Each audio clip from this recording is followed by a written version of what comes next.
Oregon Trail Park is the scene for the matchup between the Morgan County Wranglers and the Nebraska Outlaws. Danny Bach, pleasure to be joined alongside Bob Parsons. You take a look at the story of what Nebraska has done recently, a 3-game win streak on Morgan County as they look to continue their winning ways. Morgan County with different ideas, but when you take a look at the matchup, we've been saying it for a while, these two teams meeting up in the playoffs, but another game, another chance with some time off. What do you expect in this game here tonight, Bob? The Outlaws have not really gotten into trouble that recently. That last game was close, but the final score didn't really dictate how much the Outlaws really dominated that game, especially on the pitching side of things. It'll be interesting to see how well Tommy Quintana does today on the bump. Second time starting in as many appearances. He's back in that starting role after them trying him out in that closer spot. Sounds like it's going to be him to Marcel Alexander to Bumjin Cho, which is nice to see him back out there. He was dealing with a little bit of shoulder pain after that last appearance, so it'll be good to see him back out there. And then the story as far as Morgan County is concerned, they played an exhibition game on Tuesday and came away with a victory of 8-4, where they scored 5 runs in the bottom half of the first and set the door open for what would be a Morgan County win. And after several losses down the stretch, it's good to come away with an exhibition win to begin this stretch. Yeah, if you look at the other team that's not playing tonight in the Front Range League and the Pioneers, they have 3 straight exhibition wins, and that can do a lot for your confidence as a team. Just knowing you can go out there and compete and win baseball games, especially in the ways that they've been doing it. 2 that should have been by the run rule. The last one was by the run rule. They won 19-4, I believe, or 18-4. So just dominant wins can do a lot for your confidence, especially when a team like the Outlaws is doing that in league play. So we'll see if that confidence displays itself here tonight. But we take a look at the story for Nebraska. Sure, a 5-2 victory on Monday, but the 2 games prior to that against Morgan County, how about a 7-0 7-inning victory, and then another game that lasted 7 innings, but by the run roll this time, by the count of 16-0. And for Morgan County, as they rely on Evan Dyer on the mound, what do you expect from him, especially with how Morgan County looks to close in the gap on that first place position? That 16-0 win, Dyer did start that game, had 2 scoreless innings, so you look to have him kind of bring that into this game, bring that confidence against this dangerous top of the Outlaws order that he was able to have success with into this game. Evan Dyer, his time in Morgan County is nearing its way to an end, so it'll be one of the final appearances we'll see of Evan Dyer this season with Morgan County. A lot of changing of the rosters down the stretch, which is a part of the way the league goes. And Bob, having you seen the story for all the teams in the league, there is a lot of roster turnover week after week, essentially. Yeah, the Outlaws having hold on to majority of their roster, I think, has led to a lot of their success. They did lose both of the Banning brothers this last week. They got Tegan Maloney. He's back in the dugout, not starting tonight, but came back from a wedding.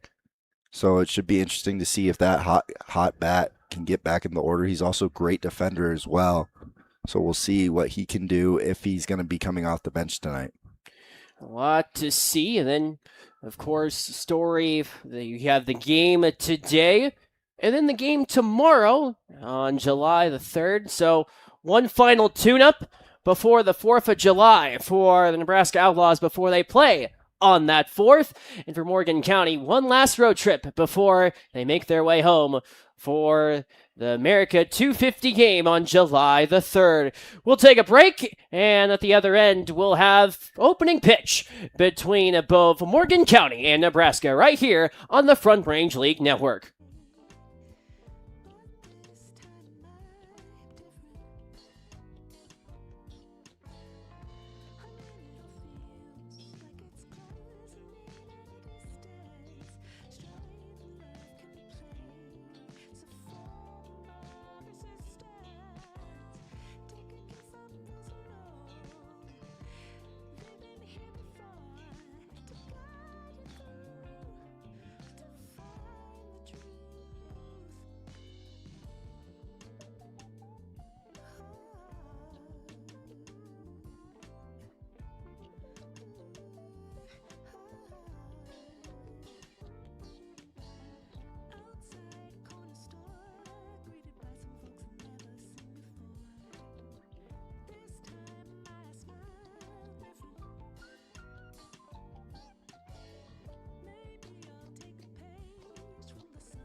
Way from the start of Nebraska against Morgan County here on this Thursday night on July the 2nd. Tommy Quintana earns the start today for the Outlaws, but we take a look at the story for them. They have been red hot, but for Tommy Quintana, a pleasant sight to see him on the mound after a brief hiatus.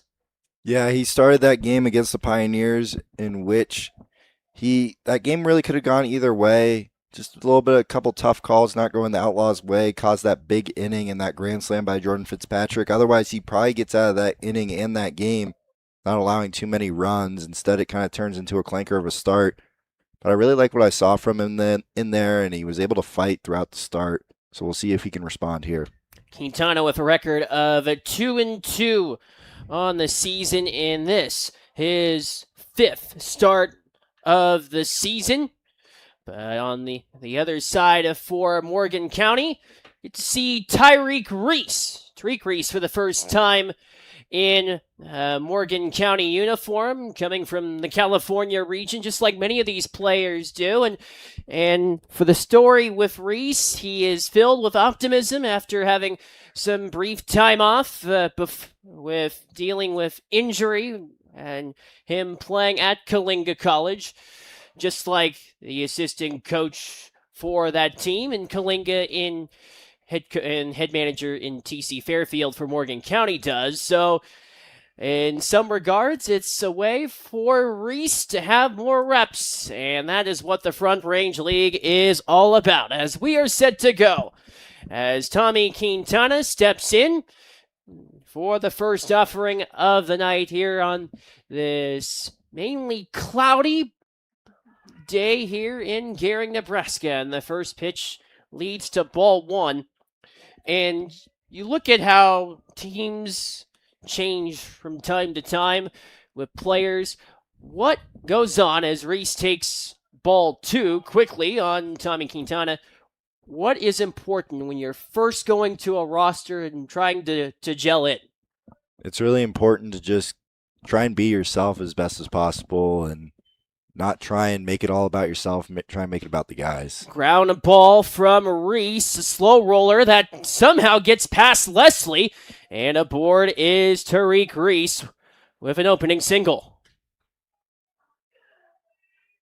Yeah, a bit of a tough play going off the side of the mound there. Quintana just lets it get under his glove, and then that ball just slows down in that thick infield grass. Leslie unable to barehand it. That would have been an incredible play if he's able to pull it off, however.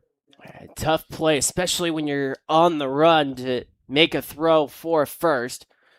So Reese is aboard off his first at-bat. You can see Daryl Dolan.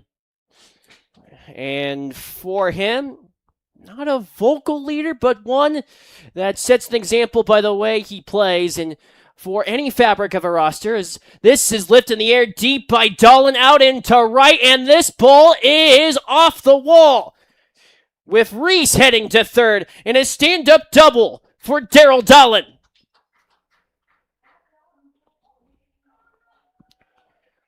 Dolan with the contact deep into right. And a good sign for the bats for Morgan County, heated up. Already with two runners in scoring position as Kyle Dyer, the catcher, steps in for Morgan County. As he faces Quintana, still with nobody out in top half of the first, with Morgan County already with two hits on the board. As Kyle Dyer looks to keep his bat hot. Pitch over home plate this time leads to ball one. 1-1 the count on Kyle Dyer. Fastball fouled back by Dyer. But it's important to develop a strong start if you are Morgan County. For Tommy Quintana, he looks to try to settle down raging waters at being in the bats of Morgan County. Quintana on the 1-2 to Dyer for ball two. Yeah, if you're the Outlaws, 2 days off after being really hot, especially with the bats and the pitching as well.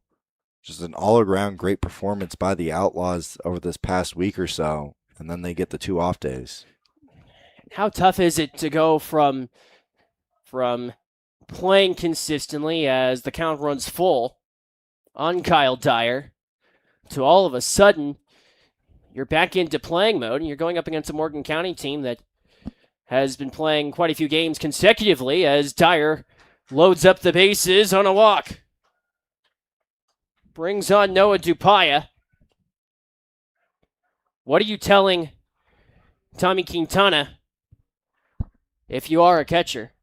You're just trying to get the first out here. You want to try and just limit the damage as much as possible. Try and get some soft contact. If you can get a strikeout, great. But you're just trying to get that first out, and that's a big first out here in this scenario. First pitch to Noah Dupaya is fouled behind home plate and out of play. The base is loaded here in the top half of the first. Tommy Quintana facing difficulty early in this first inning. The right-hander delivers upstairs to even up the count.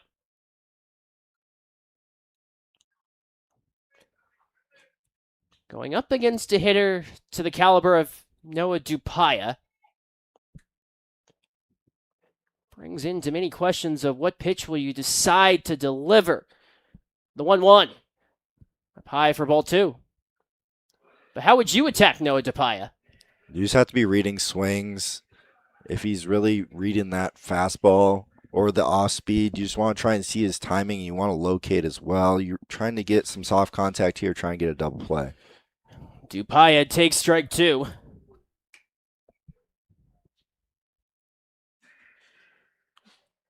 Two and two the count on Noah Dupaya as he looks to make an impact.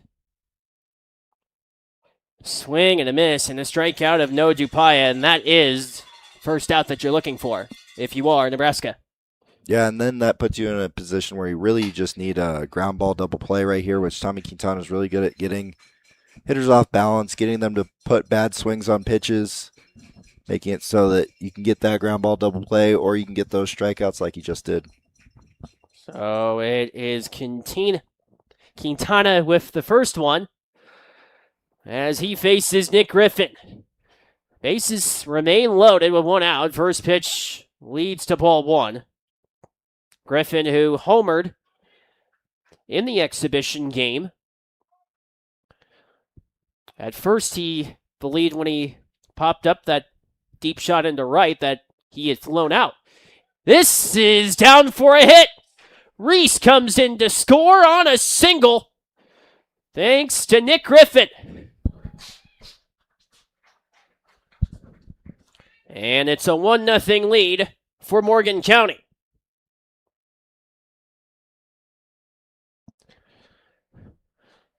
That's big there from Onnested to keep him from Dahlin from scoring on that. You want to try and limit the damage here as best you can. You know your offense is good enough to get that run back. You just want to try and put them in a position that they can keep this one close. So Reese comes in to score as Braden Ferguson takes a swinging strike. So you got Daryl Dahlin at third and Kyle Dyer at second. Nick Griffin with the RBI single. He's at first base with 1 out. 0-1 to Braden Ferguson. And very quickly down 0-2 as he swung at the first 2 pitches he's seen from Quintana.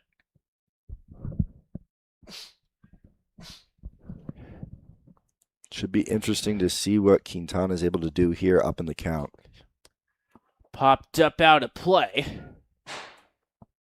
If you're a pitcher in this situation, you can really kind of have your way. You can kind of attack the zone however you want to because you're really just trying to get a swing or soft contact. You just have to make sure to locate your pitches, not leave a mistake over the middle of the plate. The 0-2. And a 3-pitch strikeout for Tommy Quintana, his second of the game. Brings on Landon Calabrese as he's been overdue. His bat has been not to his liking. With 2 outs, the bases loaded. Calabrese popped one up in play. Jones underneath it to make the catch and close out the top half of the first inning as Morgan County leaves them stranded as we head to the bottom of the first with Morgan County leading 1-0.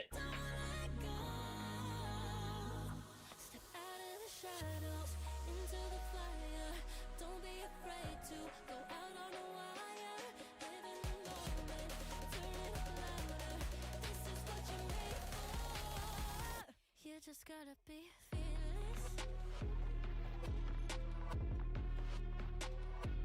You just gotta be fearless. You just gotta be fearless. You just gotta be fearless.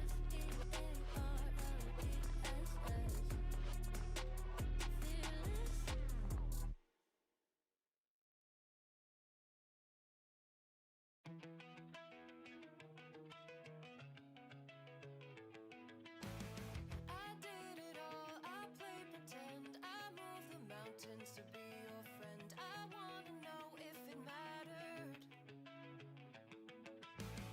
I would have gone to war for you. The lead on Nebraska as we return you to this Front Range League matchup. You take a look at the importance of this game as far as the standings are concerned. Nebraska comes in with a Front Range League record of 13-8 compared to Morgan County's 8-8 on the season. So these teams certainly will face each other plenty of times throughout the course of the year. But now it's Nebraska going up against that of Evan Dyer, someone that they've seen plenty of times. What is Nebraska's approach, especially going up against a pitcher like Dyer? Yeah, talking to hitting coach Grooney, he just wants guys to put up quality at bats, attack mistakes, and don't put it in the umpire's hands when you don't need to.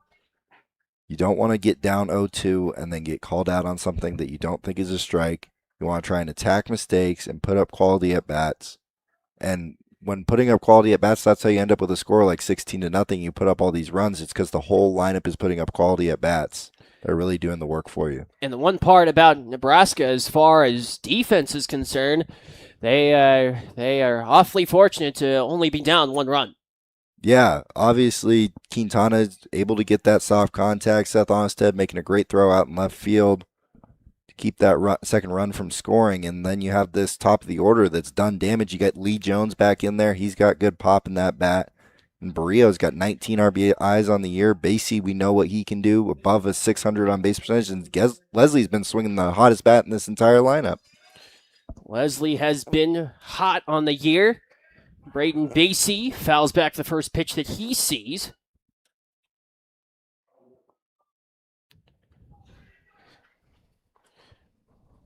But as we take a look at Braden Basie, what he faces against Evan Dyer, and Basie hits hit in the back. Not the start that Evan Dyer was looking for. And just like the case was for Morgan County, Nebraska sees their first batter to the plate aboard at first. And that's number 12 in the hit by pitch category for Braden Basie. This is how the game started last time, with Basie leading off with a hit by pitch. The last time they faced Dyer, they were able to eliminate him on the base pass, however, as Basie was thrown out stealing. Should be interesting to see what Leslie can do here, swinging a hot bat. Gideon Leslie, who has been, like you mentioned, red hot in his recent weeks, as he looks for even more against Evan Dyer. The first pitch on the way, ball 1. It's putting together these good at-bats, putting pressure on the pitcher, having base runners on base constantly. That's how these Outlaws get to you. It's kind of the death by 1,000 cuts offensive strategy, just playing the right brand of baseball. Boy, it's worked so many a times for Nebraska as a strike is dealt to Gideon Leslie. The count 1 ball and 1 strike on him.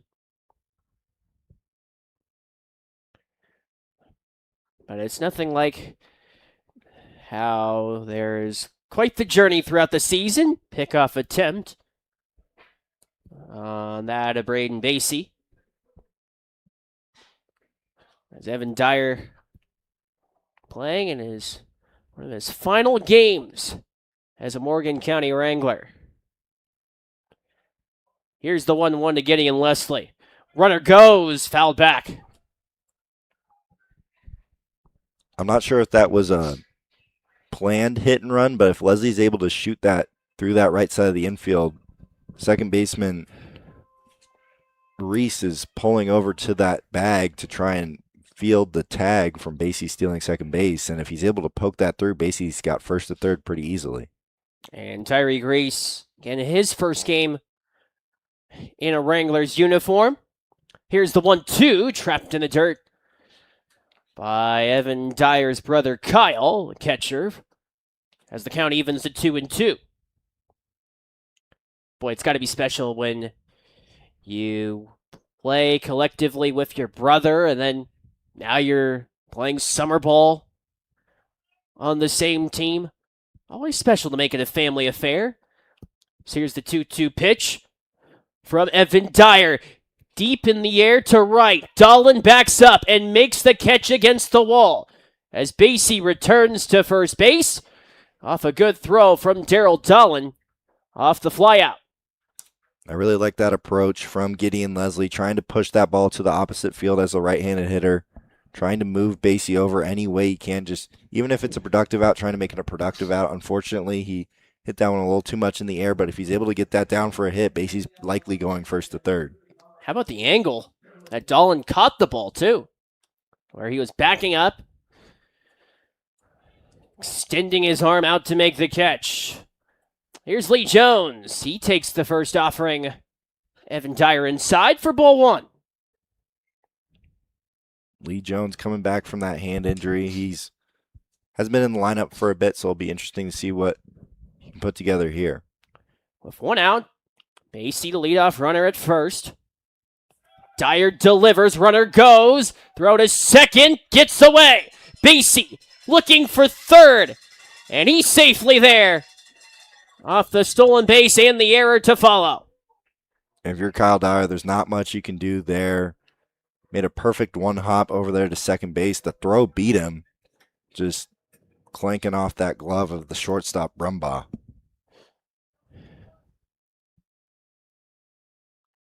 So Basie is at third base with a tying run 90 feet away. Here in the first inning, and a 1-0 lead for Morgan County as Nebraska looks to tie up the game. Swing and a miss from Lee Jones that brings the count to 1-2. You're Lee Jones. You're just trying to find a pitch to elevate here. You're trying to get that run in. The infield's playing back. They're giving up that run at third base, so you're just trying to find something to elevate or hit back up the middle. So here's the 1-2. Evan Dyer set to deliver the pitch. Elevated in the air into foul territory and into the bullpen. You have the clutch bat of Jaden Barrio on deck. Had an opportunity to talk to him earlier today. He's leading that Front Range League in RBIs with 19. One that can be found on social media. With a cameo appearance from one Bob Parsons. Skipped in the dirt, and Basie comes in to score, and the game is tied. We've seen him manufacture runs all year, and yet again he does it here. Able to steal second base, advance on the air, and then scoring on that wild pitch. A 1-1 game with the base paths empty. The count at 2-2 for Lee Jones. And just when it seemed as if Morgan County could blow the game open, instead, the game is deadlocked. Here's Lee Jones, though, on the 2-2. Broken bat into right field. Lee Jones is aboard with a single. One of the cleaner breaks we've seen in Front Range League play so far. Not sure he'll want that base hit for a broken bat, but it's going to have to do with, again, this team being so good at not going down easy.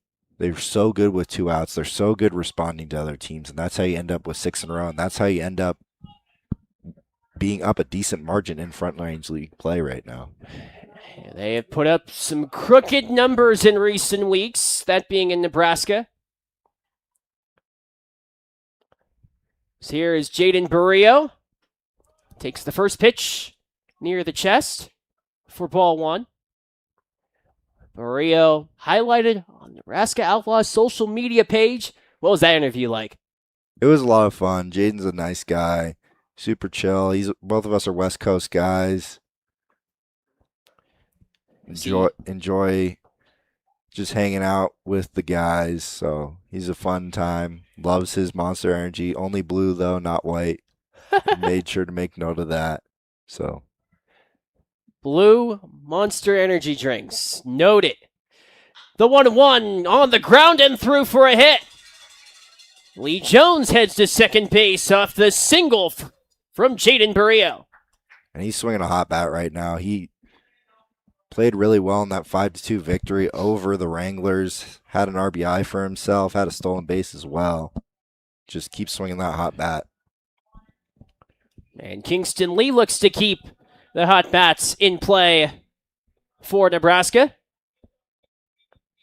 Lee Jones at second base, Barrio at first. And this is, again, the story of who this Nebraska offense is. Death by 1,000 paper cuts. You mentioned it. They provide that Dyer with the pitch towards Kingston Lee, which goes for strike one. If you're Evan Dyer here, you just got to try and get it out and respond and get out of this inning, especially once you get to 2 outs. If you're able to do that against this Outlaws team, you need to finish them once you have 2 outs. This pitch sails from the strike zone, runs the count to 1 ball and 1 strike towards Lee. So here's Evan Dyer.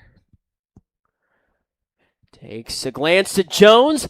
A ground a ball from Lee. The third baseman, Odell, with the throw over the first for out number 1. Out number 2, beg your pardon.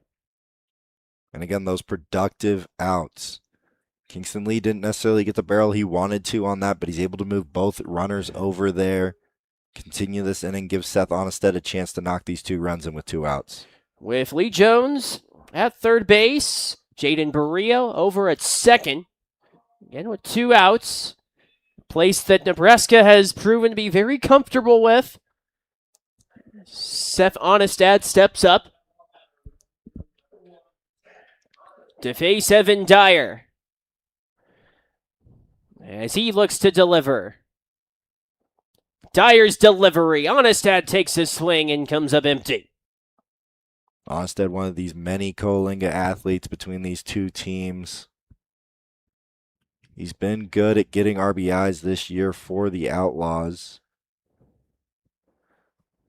He has 14 on the season already. It's good for 3rd on the team. Quite the stat line for Onnested. An opportune position for that regard. With the count at 0-2, time is called. Again, gives us a chance to highlight our officiating crew. Phil Gomes and Brandon Harrison Miller. Ones who make tonight's contest possible. And a strikeout of Seth Onnested, and that ends the inning.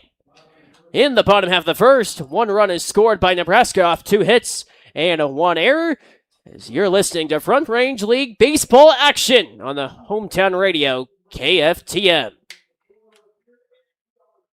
I would have bent the earth in 2 just to get to our ever after.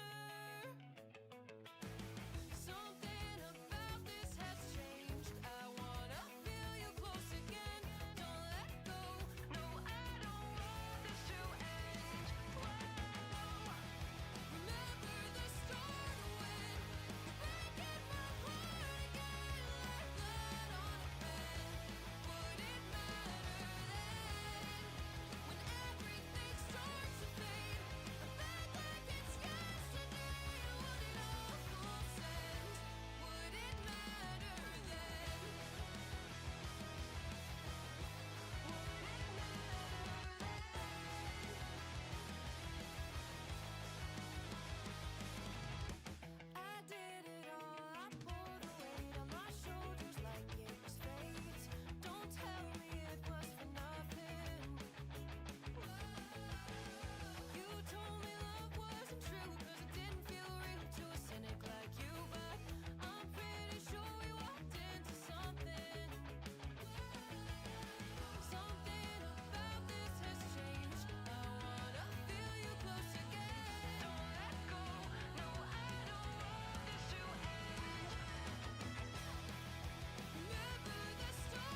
1-1 as we head to the second inning.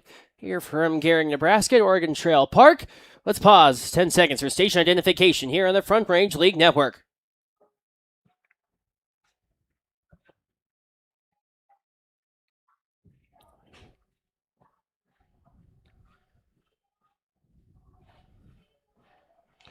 Danny Bach joined alongside Bob Parsons as we head into the second inning in a 1-1 game, but the story for both these two teams could have been a whole lot more high scoring than what it turned out to be.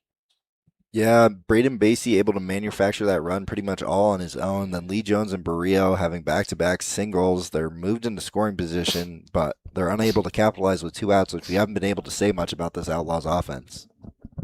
See what the second inning brings about with Percy Odell, as he has a liner into left field. Percy Odell aboard for Morgan County with a leadoff single. And we mentioned from the top of how you can build confidence across exhibition games. Percy Odell in the first inning against the Manzaneros of Colorado had a bases clearing triple. That certainly helped with him on a 5 RBI night for Morgan County. Ensuing pitch rolls away. Odell strolls into second base. So Odell at second for Gus Brumbaugh. As hit his bat aims to come away with some offensive production as he can't find it here off a ground ball. Snared by King. Throw over to first for the out. What a play by CJ King. That's a big thing, just getting that ground ball to the left side. King able to keep Odell at second base. That's a big first out here. So Odell remains at second base with 1 out. Back to the top of the order with Tariq Reese. He takes the first pitch ball from Tommy Quintana. So he got aboard with a hit for Reese. One of his favorite performances was a game in high school where he had 3 hits in a game with a single and a double, and he had his first ever home run in one high school game. Pretty impressive stuff there from Reese. Quintana delivers a slow roller that skips on the deck before the throw is misfired. That leads to Odell coming to the plate. He's in to score, and Morgan County reclaims the lead. If you're Bennett Cherry there, you just have to try and regroup. Making that tough play for Lee Jones.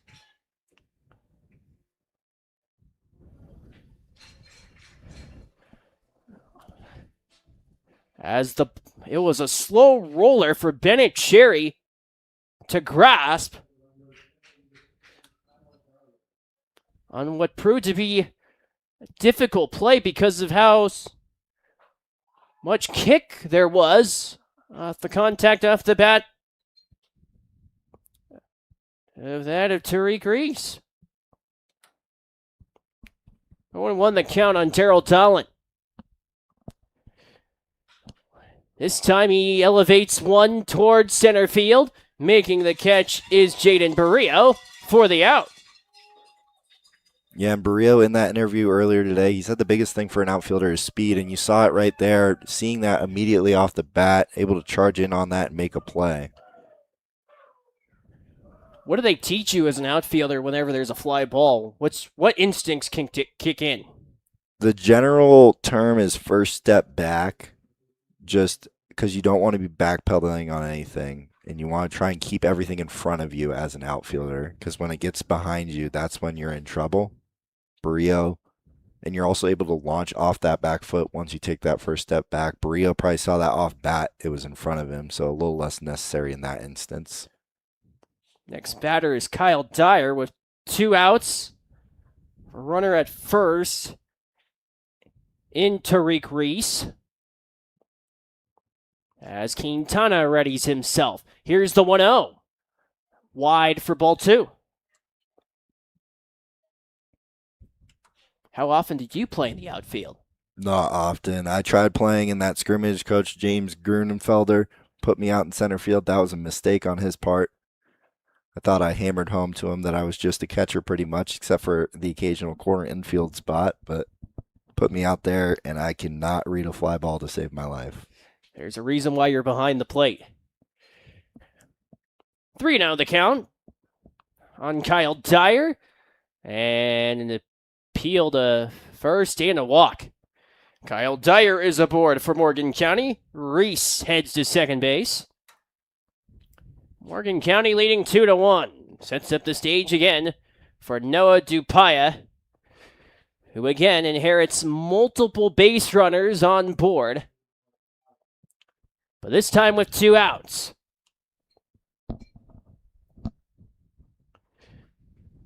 First pitch is wide and outside for Dupaya. Tariq Reese at second base. Keep in mind, he does utilize great speed along the base paths, albeit returning from injury. The 1-0, upstairs 2-0 the count on Reese. At second base with Dupaya at the plate. Here, Tommy Quintana, you want to take the same approach as the Wranglers, trying to finish this inning off when you can. The 2-0. Up high. 4 ball 3.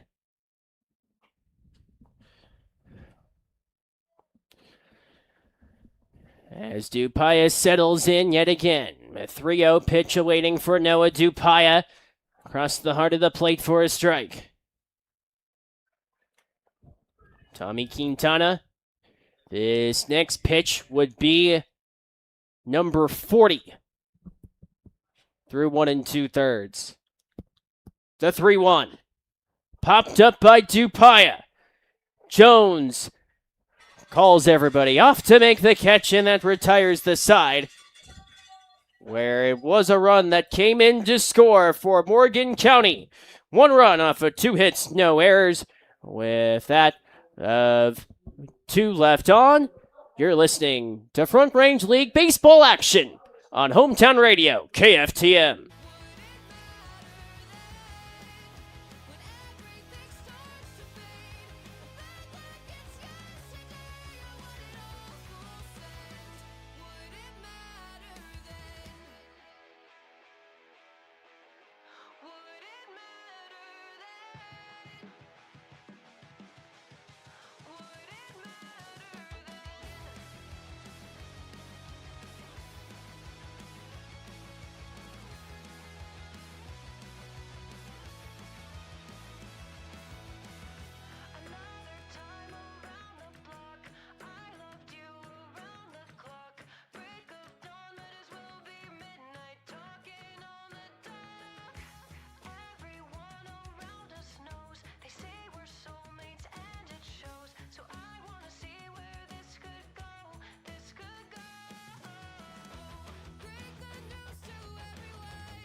Our score here at Oregon Trail Park, Morgan County 2, Nebraska 1. Danny Bach joined alongside Bob Parsons as we begin the bottom half of the second inning, as we see Grayson Matlock step in.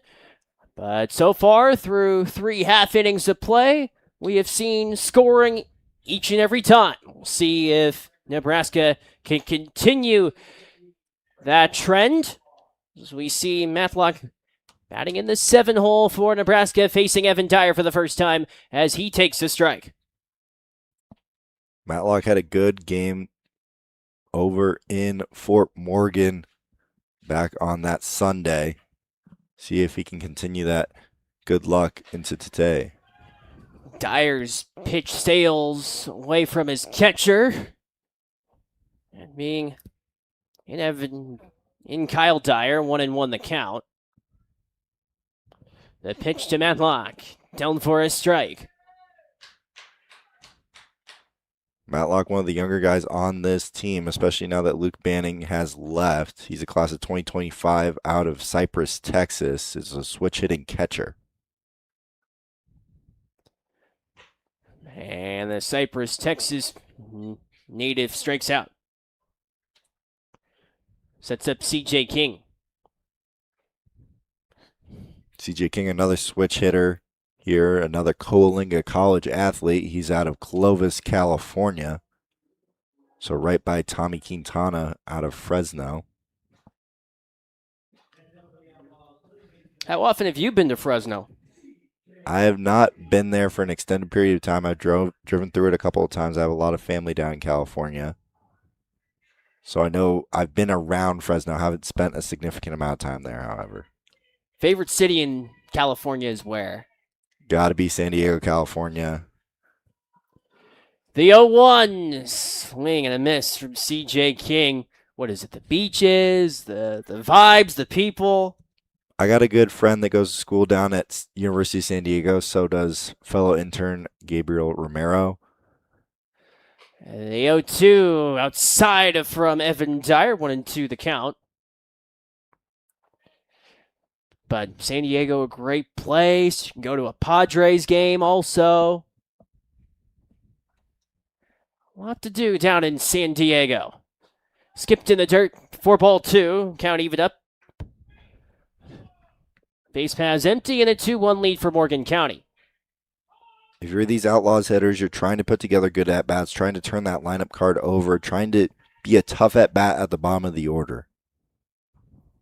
That for CJ King batting in 8th. He takes a swing and a miss for a strikeout. Sets up Bennett Cherry. If you're Bennett Cherry, you want to try and respond. That inning did not go how you wanted it to defensively. Would love to see him respond here. Try and flip that lineup card over here with 2 outs. Next pitch from Evan Dyer would be number 30. That to go up against Bennett Cherry. First pitch, a ground ball that rolls through to Reese as it took a wicked hop on him. Bennett Cherry is aboard of the single. I've been saying it all summer. This field will play like the U.S. Open. You got to play 10 guys when you come here to Oregon Trail Park Stadium. You got to play the 9 guys you're playing against, and you got to play against this field. And best Reese here in his first Front Range League game.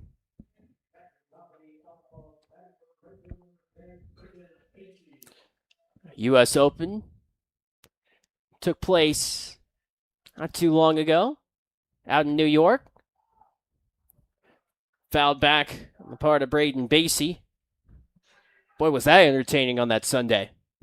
Wyndham Clark able to bring it home after it looked like things were starting to fall out of his hands there for a second. Had as much as a six-stroke league, and then came down to the very end. That's what you like when watching golf. You enjoy the Sundays and the build-up. All different names that can make a name for themselves, no pun intended. Fastball that came from Evan Dyer that leads to a ball.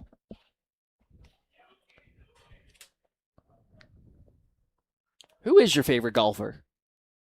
I'm a big Brooks Koepka fan. Max Homa as well. Tiger's always a classic one. Everybody wants to see Tiger win another one, but probably Brooks Koepka. And Koepka having won several majors already. From down in the Sunshine State. One that is certainly a big name personality in many regards. 2-1 to Braden Basie. Up high for ball 3. 3-1 the count.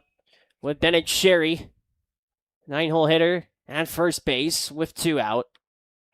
I'm really liking this from Braden Basie, not being afraid to take these pretty competitive pitches here from Dyer, just putting up a good at bat. We know how well he gets on base. He's got an above 600 on base percentage. Just trying to continue this inning, trying to find a way to pass the stick to the next guy. Here's the 3-1. And at first it was a hit by pitch, and now a walk of Braden Basie. Bennett Cherry advances to second base with 2 outs. Brings on Gideon Leslie, and it goes back to what has been the overarching theme for Nebraska. The 9-hole hitter with 2 outs, making his way aboard, then a walk. That sets up the stage for Gideon Leslie. As head coach T.C. Fairfield makes his way onto the mound. What are you saying to Evan Dyer if you are Manager Fairfield? You're just trying to get him to get back to what he was doing, trying to miss barrels, miss bats, trying to live in the zone, because he was able to do that for those first 2 hitters. Did it to Bennett Cherry as well. Cherry just got a little lucky, and then he loses Basie on the walk there. You want to try and live in the zone, but Gideon Leslie does have a home run on the year, does have a couple RBIs, so you want to make sure you don't miss in the heart of the plate. And then what's the message if you are Gideon Leslie at this stage with 2 out? It's just putting together a team at bat, trying to pass a stick to the next guy. That's what this team has been so good at doing. It's these quality at bats, it's these team at bats, not being selfish, not trying to put up a home run swing, just trying to find a base hit or find a way on base any way you can, so the next guy behind you has a better chance. And Lee Jones is that guy behind him. Leslie with contact into left center field and down for a hit. Cherry coming around to score for Nebraska, and Basie not too far behind him. The throw not even close. 2 runs come in to score. Nebraska has taken the lead.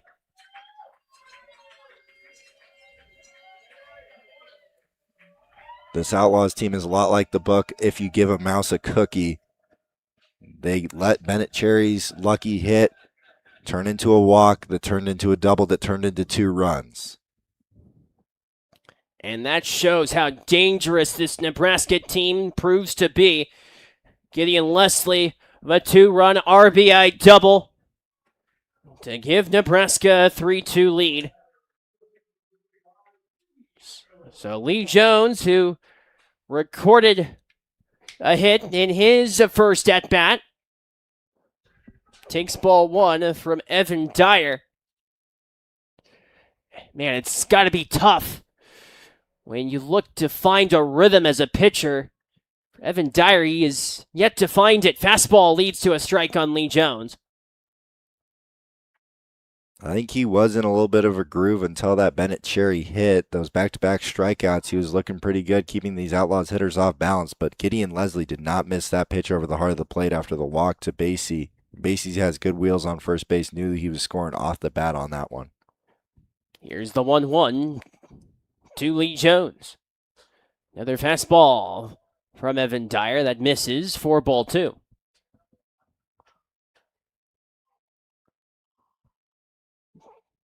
So the count at 2-1 for Lee Jones. Here is Dyer awaiting. The pitch outside. 3-1 the count. And this is where you can kind of take those selfish swings. I understand we got 2 outs here, but if you're Lee Jones and you see a mistake over the middle of the plate, put your A swing on it. He has that power. He's gone deep in this ballpark. Put your A swing on this 3-1 pitch. As he aims for 1, fouls it away, and the count runs full. What approach are you taking here on this payoff? I don't have the power of Lee Jones, so I'm just trying to find any way on I can. You want to try and, I always like to crowd the plate a little bit, try and take it away that inside, get me over breaker. Just trying to find any way on base I can and trying to fight off and keep that bat going a little bit longer.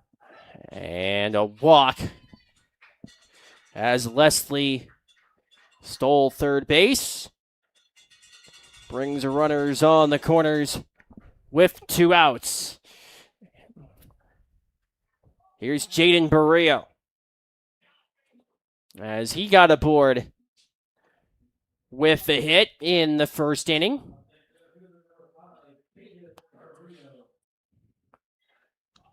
So Barrio with an appearance at the plate for a consecutive inning takes strike one.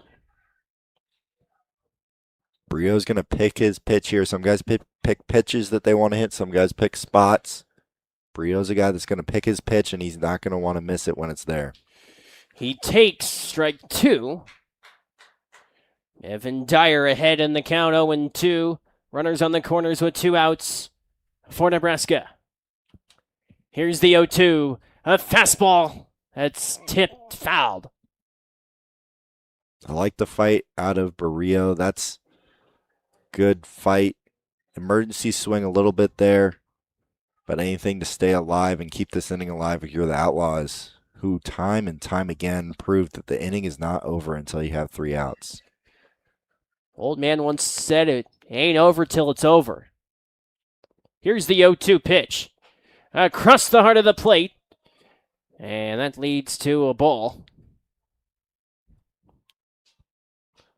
1 ball and 2 strikes for Jaden Barrio. So here's the 1-2. Missed wide. 4-2. You can't let Jaden Barrio back into this at-bat. He's too dangerous of a batter to do that. You had him 0-2. You have to make sure you don't let this at-bat get any farther or let this inning extend past Barrio. The 2-2 awaiting. Evan Dyer readies. With the pitch that missed. What's the key to staying alive in an at-bat with 2 strikes? It's fight. You just got to fight. I like to choke up on the bat. That was my approach. Try and change the approach. You want to try and fight for your teammates, fight for yourself to especially extend this inning. And a strikeout of Jaden Barrio. That ends the inning, but not before Nebraska scores 2 runs off of 2 hits, no errors.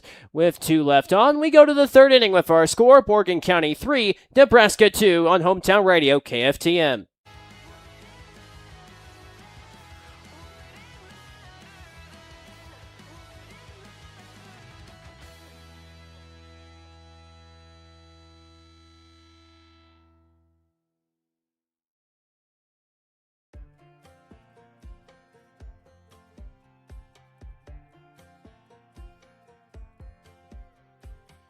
Last time we talked, you had nothing to say. You chose to walk, give what we had away. I hope you get what you're looking for. But babe, with me, you close the door on everything we could have been. Don't go thinking we could be friends. No, you can't bring us back from the dead. 'Cause when you know, you know. And when you don't, when it ends, it ends. When it ends, it ends. I really thought we might have been it, so my heart was shattered when it took the hit. Oh, I can't imagine doing all that again, even for one night to see where it went. Here's the thing, you made your bed, I just got your stay out of my head. No, you can't bring us back from the dead. 'Cause when you know, you know. And when you don't, when it ends, it ends. When it ends, it ends. End of the road, nowhere to go. You cut the ties, you burn the rope. So don't let me see your name lighting on my phone when it was you who let go of everything we could have been. Turn you to Oregon Trail Park here in Gering, Nebraska. 3-2 lead for the home side Nebraska Outlaws on Morgan County. Tommy Quintana still on the mound as he deals a pitch that misses on Nick Griffin for ball one. Again, scoring in every half inning across the grid as Morgan County looks to continue that outstanding trend. Griffin, fly ball into deep right field. And Braden Basie is able to make the catch for out number one. That's a big first out in this inning. Quintana's struggled to get that first out so far, but he's able to do it right there, and I think that's really going to build confidence for him, especially in this inning where he's going to be facing the bottom part of this order. And part of that bottom part of the order includes Braden Ferguson batting in sixth. Fastball from Quintana misses for ball one.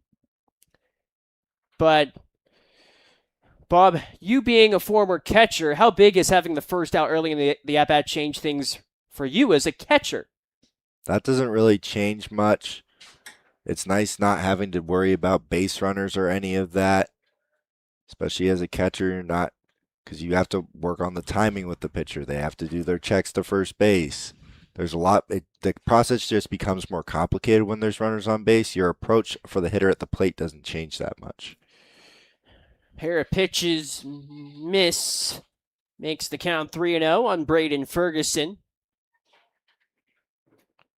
As Quintana looks for an out. And begins with a strike. Make the count 3-1.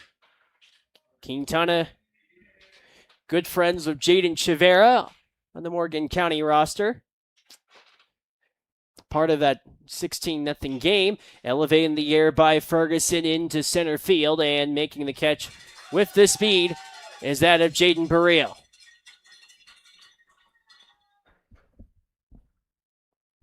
Big 2 first outs here, and when we talk about momentum in a game, you put up a crooked number, although it's not the crooked numbers that we've necessarily seen out of this Outlaws team. The 2 is bigger than the 1 for the Wranglers. They're able to take this lead, and you want to try and hold this lead and bring it into the next inning. With 2 outs, Quintana faces Landon Calabrese for the second time. As the first pitch strike from Quintana. Oh, and he sends a pitch that goes straight off the helmet of Calabrese. Second batter that's hit by a pitch in this game. First for Morgan County as Calabrese is aboard at first base.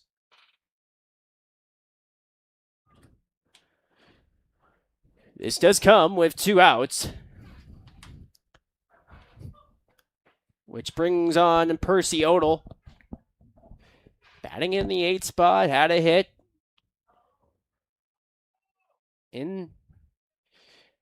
As far as important at-bats were concerned for Morgan County, as he looks for more at this point. First pitch from Quintana, muzzled and caught by Quintana to end the inning. What a heads-up play by Tommy Quintana. As Morgan County scores no runs off of no hits, no errors. We head to the bottom of the third with the score, Nebraska 3, Morgan County 2.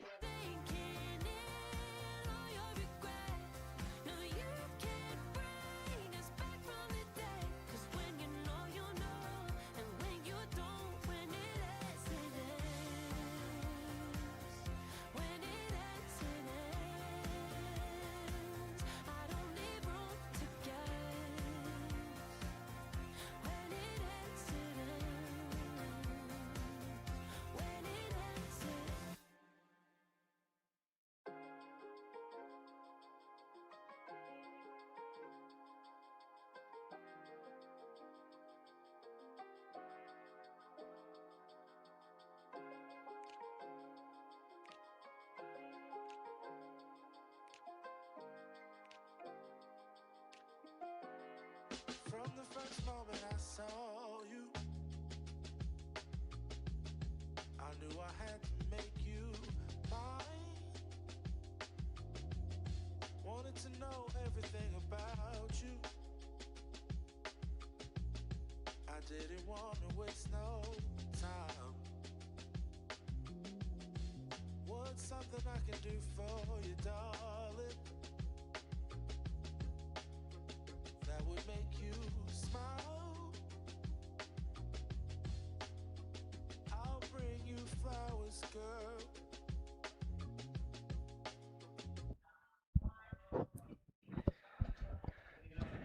Kingston Lee leads off the bottom of half of the third inning in a 3-2 lead for Nebraska.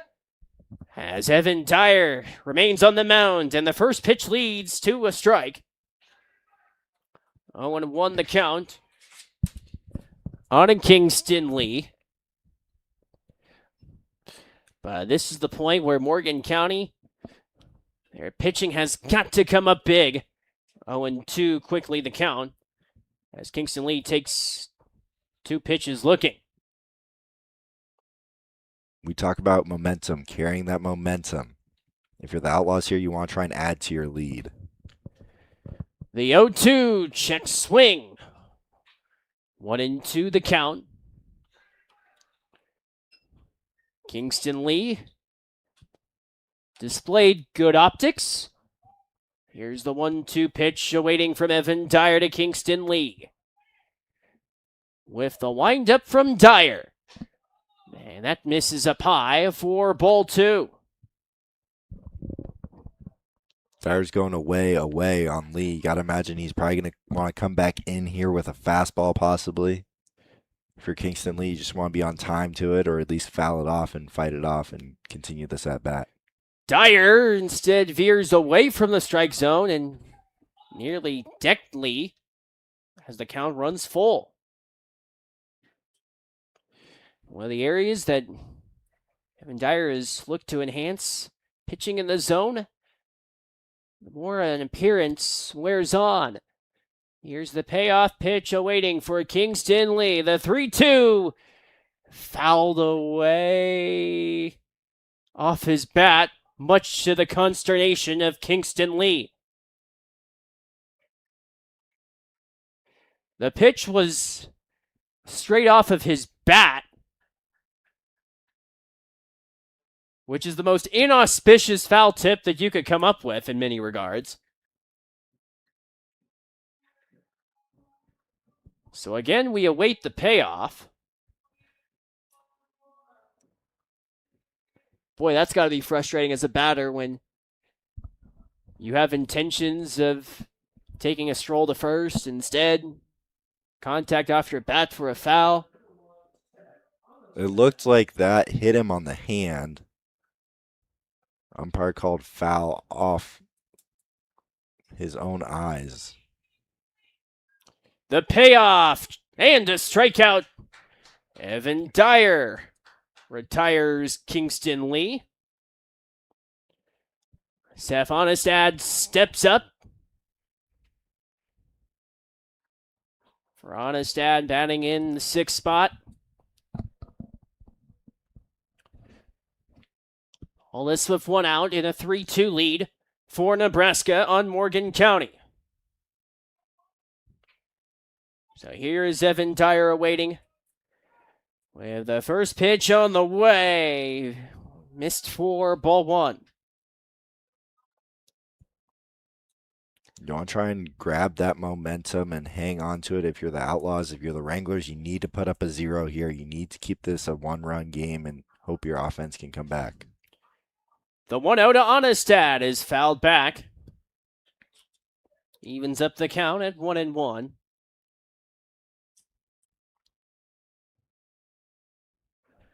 And you take a look at the Front Range League. This being a summer collegiate league. 1-1 pitch. Check swing. That missed for ball 2. What are going through the minds of a lot of these players as they're going through summer ball and focusing on not only themselves, the team additionally, but also a long-term focus as the 2-1 pitch Onestad comes in from Dyer that skips in the dirt for ball 3. It can definitely be a grind. Summer ball can definitely be a grind. You're playing a lot of games in a lot of days, not a ton of practices as compared to high school or collegiate baseball. And you want to try and just keep that energy high, keep the vibes high, and the Outlaws have done a good job, whether they're playing hacky sack, it's Mafia on the bus, any of those things to just keep morale. Swinging strike from Onestad. Full count with one gone in the bottom half of the third.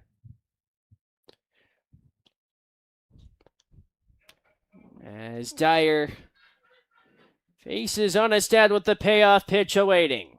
Time called by Onestad. How do you gel so quickly as a summer league team with such little time, knowing the team? You may know a few guys from certain places. Payoff pitch is fouled out of play. But say for Morgan County, you have a lot of Coalinga players thanks to the TC Fairfield connection, but for some of the guys, you barely know them. It can be tough at times. You do have that connection of baseball, which I find very helpful. The Outlaws, they were doing a barbecue. They had practices where they were getting to know guys. And just spending that time together early on can be key. Onestad strikes out. 2 gone. In the bottom half of the third, Grayson Matlock steps on for Nebraska. And it goes back to the same point that we have harnessed on throughout these few weeks. With 2 outs, we saw what happened with Bennett Cherry in the second inning. 2 outs off a chopper ground ball. Swing and a miss from Matlock for strike 1. But this Nebraska team, they're never out of it until it's over. The 0-1 to Grayson Matlock of Nebraska. Ground ball. Percy Odell claims at third base. Throws across the field. It gets away. Digging for second is Matlock, and he is safely there. Off the throwing error. That puts Matlock at second base. And a lot of times it's the other teams putting themselves in harm's way with 2 outs against these Outlaws. Or even earlier in the inning, they put themselves in harm's way, and the Outlaws are able to take advantage of it. They're a very advantageous team. They're a very scrappy team. They're able to respond. We've seen that already today. They've responded twice to the Wranglers. They're hoping to add on here.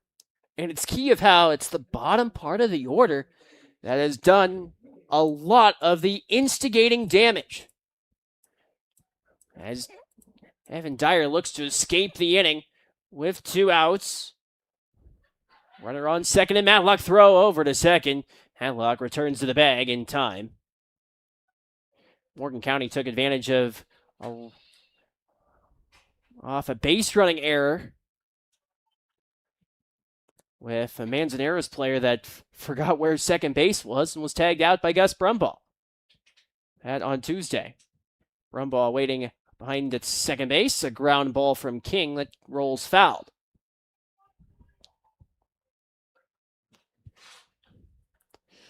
What is the most interesting episode of base running you've ever encountered?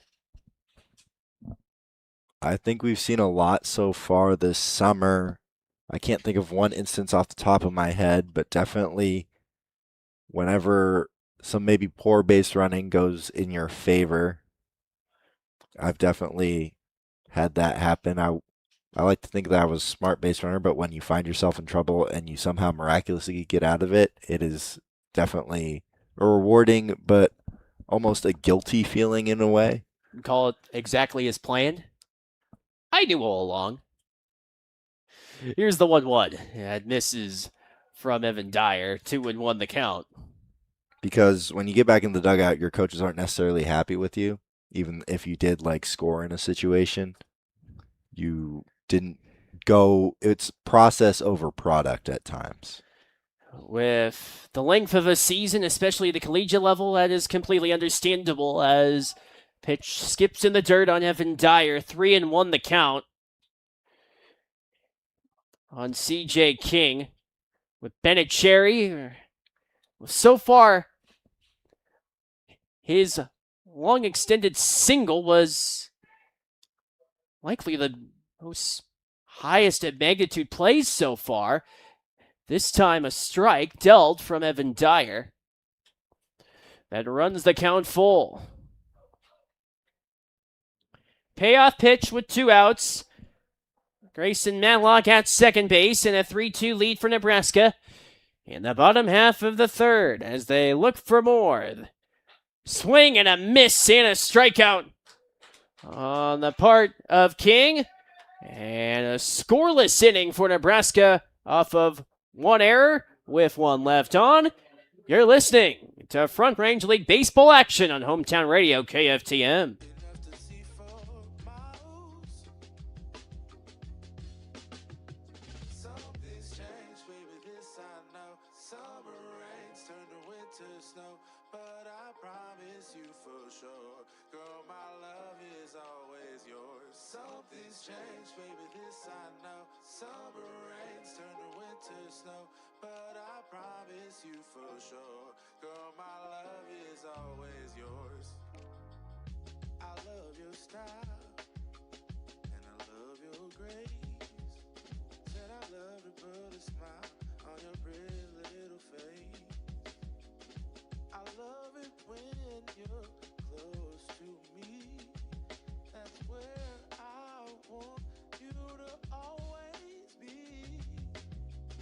I didn't know when I found you that I would find a love so true.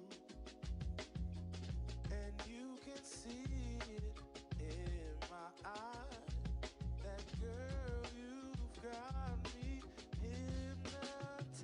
Something's changed, baby, this I know. Summer rains turn to winter snow, but I promise you for sure, girl, my love is always yours. Something's changed, baby, this I know. Summer rains turn to winter snow, but I promise you for sure, girl, my love is always yours. Something's changed, baby, this I know. Summer rains turn to winter snow, but I promise you for sure, girl, my love is always yours. Something's changed, baby, this I know. Summer rains turn to winter snow, but I promise you for sure, girl, my love is always yours.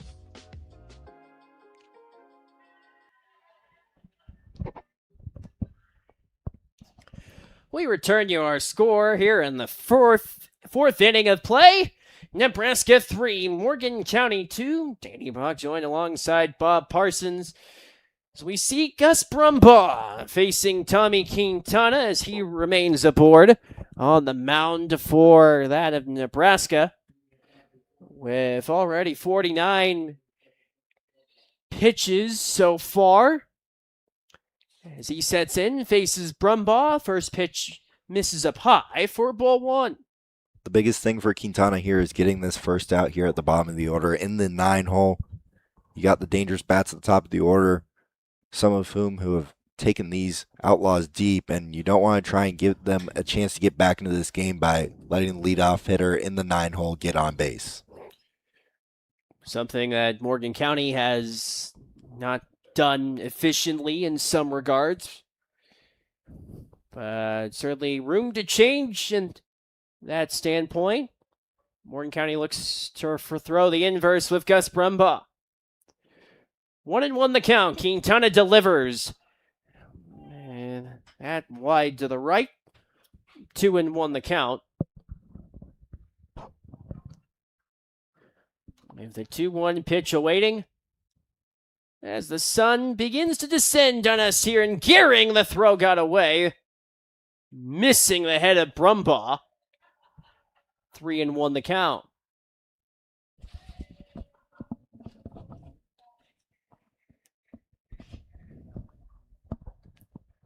What do you do if a pitch sails over your head as a catcher? As a catcher, I never really liked getting hit by pitches. Although I did it a lot. This is hit through right center. Gus Brumbaugh, the 9-hole hitter, is aboard for Morgan County with a single.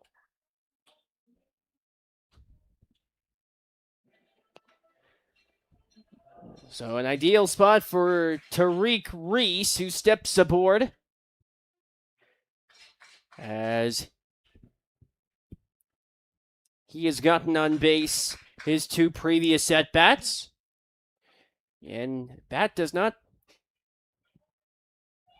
have power, but what he doesn't have in that, Reese makes up with it with his speed. Wearing pink cleats. The 1-0. This a ground ball.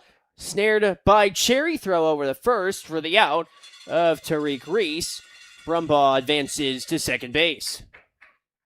Great approach there by Reese. Just moving that runner over, going the other way with it. That's how you're going to have success. That's how you're going to get back into this game as an offense.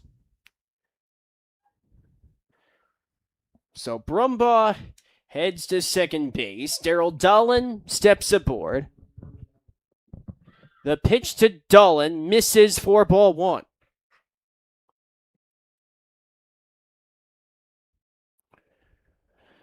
Want to know the count.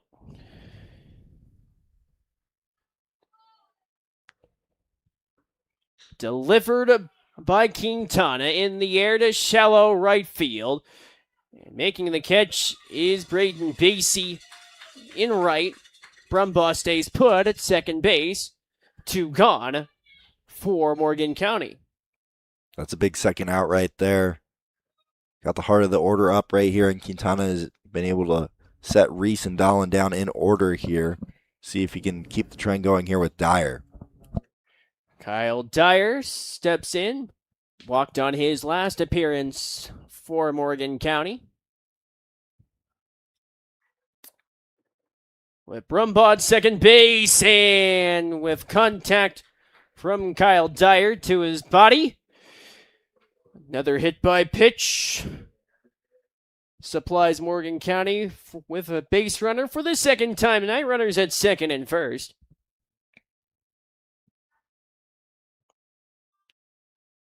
That does give you the force out at first, second, and third. They had that base open after Bennett Cherry had to move into the 4-hole, which allowed Brumbaugh to advance. Dupaya in the air to right center, rushing over to make the catch is Braden Basie, and that retires the side for Morgan County. In the top half of the fourth inning, it's the Wranglers with 1 hit and 2 left on base with no runs scored. We head to the bottom of the fourth inning with our score, Nebraska 3, Morgan County 2. You're listening to Front Range League Baseball action on Hometown Radio, KFTM.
We begin the bottom half of the fourth. Nebraska with a 3-2 lead on Morgan County. Danny Bog joined alongside Bob Parsons. New pitcher for the Wranglers in Brody Smear after Evan Dyer went 3 innings, where he was able to come away with 7 strikeouts, although he did allow 4 hits and 3 runs. But for Evan Dyer, with quite a bit of punch-outs in many regards, but how would you assess his performance through 3 innings? I think he did a very good job at trying to keep this offense down and try and keep them in this game. 3 runs through 3 innings, especially recently with this Outlaws lineup, is not a bad stat line. Not bad in many regards, and things could have been completely different if it wasn't for a bad bounce off a Bennett Cherry ground ball that came with 2 outs in the bottom half of the second inning. If it wasn't for that, things could have been a lot different. But that nevertheless remains the way things are at, as Brody Smear looks to face the aforementioned Bennett Cherry. So again, it's the 9-hole hitter with hopes of making an impact as he faces Brody Smear. The first pitch of his night fouled back. How important was that sequence in the second inning for Bennett Cherry's confidence? Sometimes that's all you need to see. You just need to see a ball hit and play, find outfield grass. He was able to do it there. And you never know what that can do for you. We've seen what it can do for a guy like Christian McKernan. He's able to hit a home run that same day. And sometimes as a baseball player, you're all in your head, and that just helps you get through it. Off the bat, appears to be broken. So, in the end, a broken bat for Bennett Cherry. Off the ground ball. How frustrating is it to have a broken bat at this level? I made sure I always used bomb bats if I was using wood. I did prefer wood to metal, just the feel of it in general. Bomb bats, they are wood bats by feel, but they tend to not break because of the way that they're made, which was helpful for me. I wasn't necessarily always finding barrels, especially when you're in the batting cage. The last thing you want is a bat to break on you when you're just trying to practice and get better. 1-2 pitch was fouled by Cherry. How many bats did you have on hand whenever you were playing? I didn't have that many. I was fortunate enough that the travel ball team that I played for, they gave us wood bats, but I did happen to go through a couple of those. Whenever you hung on to one for more than a couple months, that was always nice because you're trying to get better. You're trying to test yourself. You're trying to make yourself better. And when you do that, you don't always catch barrels. Sometimes you catch one in on the hands or off the end of the bat, and that can cause the bat to break. With the 2-2 awaiting for Bennett Cherry with a new bat. Time called.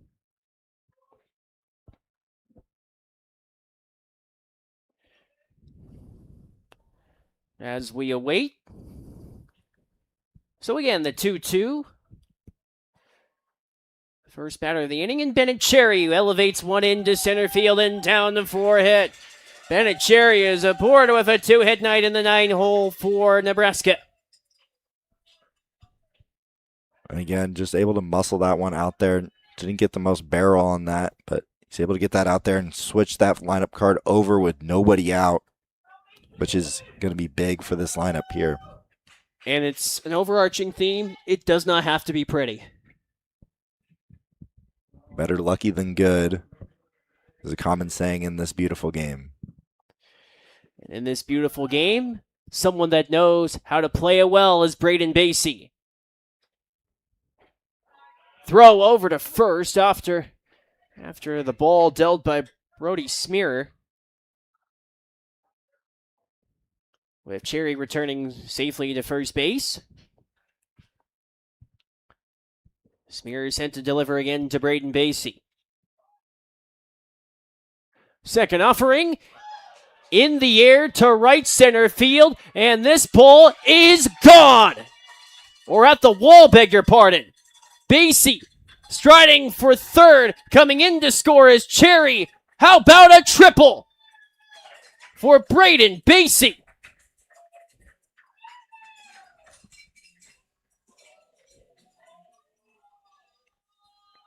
Basically showing off that power once again here. And that's what's so crucial about getting that 9-hole hitter out. Bennett Cherry set the table twice now. It was Leslie that hit him in the first time. It was Basie that hit him in the second time. So it's Braden Basie with the triple. Boy, you talk about confidence building for Bennett Cherry. Doing that even more. Wonder where he might be at the lineup tomorrow. Out in Fort Morgan. 0-1 to Gideon Leslie. This is a deep foul. Quickly the count at 0-2.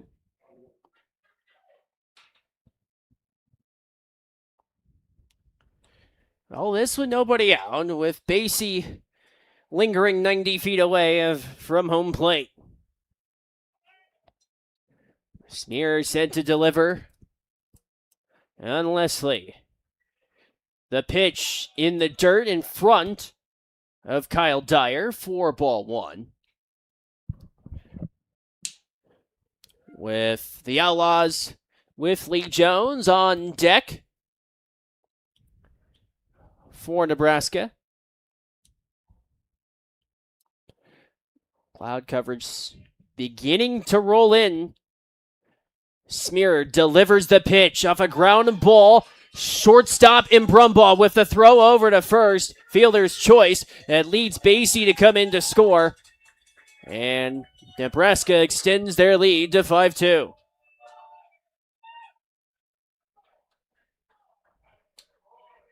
And you're letting this Outlaw dugout get a little bit of energy that you really didn't want them to have. You had them down for that last inning, and they're able to respond and really start tacking on here to this Wranglers team. And what we've seen from the Outlaws recently is they do not let that foot off the gas. With the lead at 5-2, and they do not play one bit. They take no prisoners. Ball one taken to Lee Jones.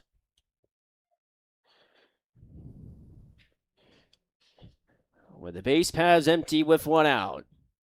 The pitch misses for ball two.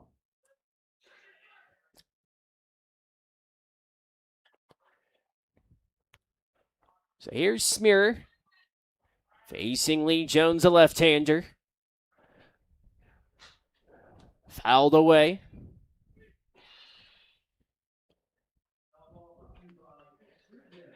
But a 5-2 lead as Nebraska has found their offense yet again. What has been a recurring theme, offense upon offense. This team has proven to be a high-scoring juggernaut. Count even at 2 balls and 2 strikes. For Jones.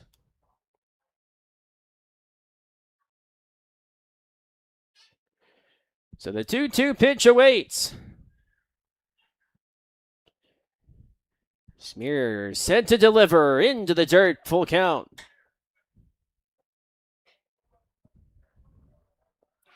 And if you're Smear, you can't let Lee Jones get into at-bats. You can't let any of these Outlaws get back into at-bats like you just did here. You're up on him 1-2. You want to try and finish him, not let him even get close to getting a walk. If he's going to beat you, he needs to be your best stuff on the outer half. Well, it was the outer half, but not enough to find the strike zone off the payoff pitch, which puts Jones aboard. Let's pause 10 seconds for station identification on the Front Range League Network.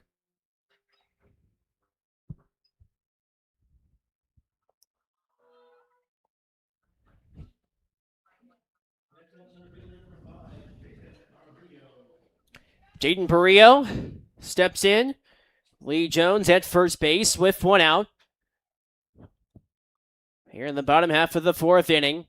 A 5-2 lead for Nebraska. Danny Bugg joined alongside Bob Parsons. With Morgan County hoping to evade more damage. And swing and a miss. And the throw over to second base gets away from that of Morgan County shortstop in Brumbaugh on what was a slow roller in front of Barrio. That puts him at first base. Brings us into a haltage in play, and manager T.C. Fairfield hopes to find an explanation.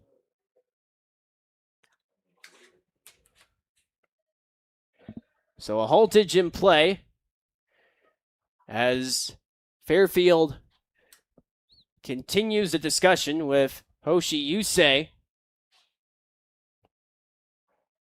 one who was a part of the mishap. Discussion with T.C. Fairfield and officiating crew continues.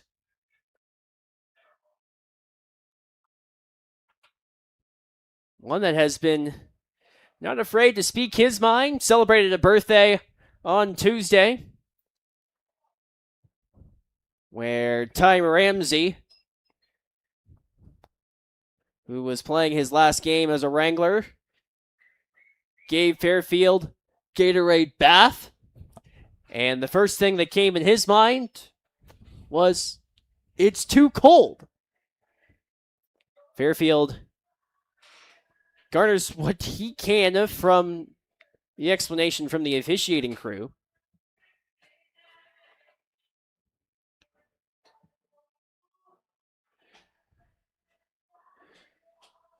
So all that with two runners aboard, with one out.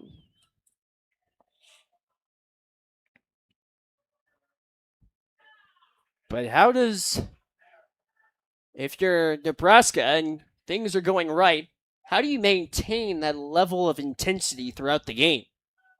You kind of have to manufacture it yourself. That's often what we had to do. We had to give ourselves kind of this mantra, especially when you're in a rivalry like they are right now. It can be a little bit easier when you're rolling. Just having that foot on the throat mentality that they've really had recently, and they've been able to put away teams and have this, not just winning these close games, which they haven't done a ton of, but winning in dominating fashion the way they have. It's the key of putting teams away. Nebraska has done that with a 6-game winning streak. Swing and a miss.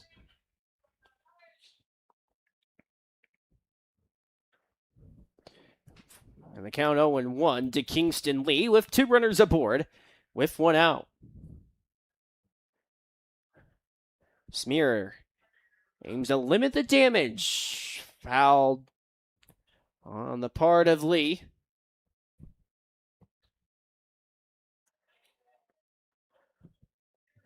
Oh, and 2 the count.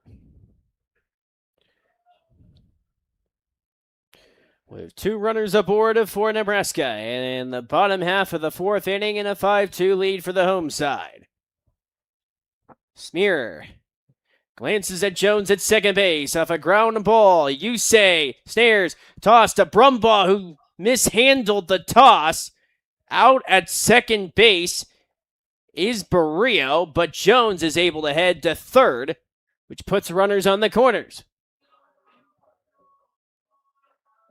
Smart play over there at shortstop in Brumbaugh, knowing he didn't have Lee at first base, not trying to make a throw he doesn't need to make to add to those compounding mistakes. You want to try and be smart out there, especially when you're trying to hold these Outlaws offense, because they will take every inch you give them. With two outs for Seth Onestad. Fouled away for strike one.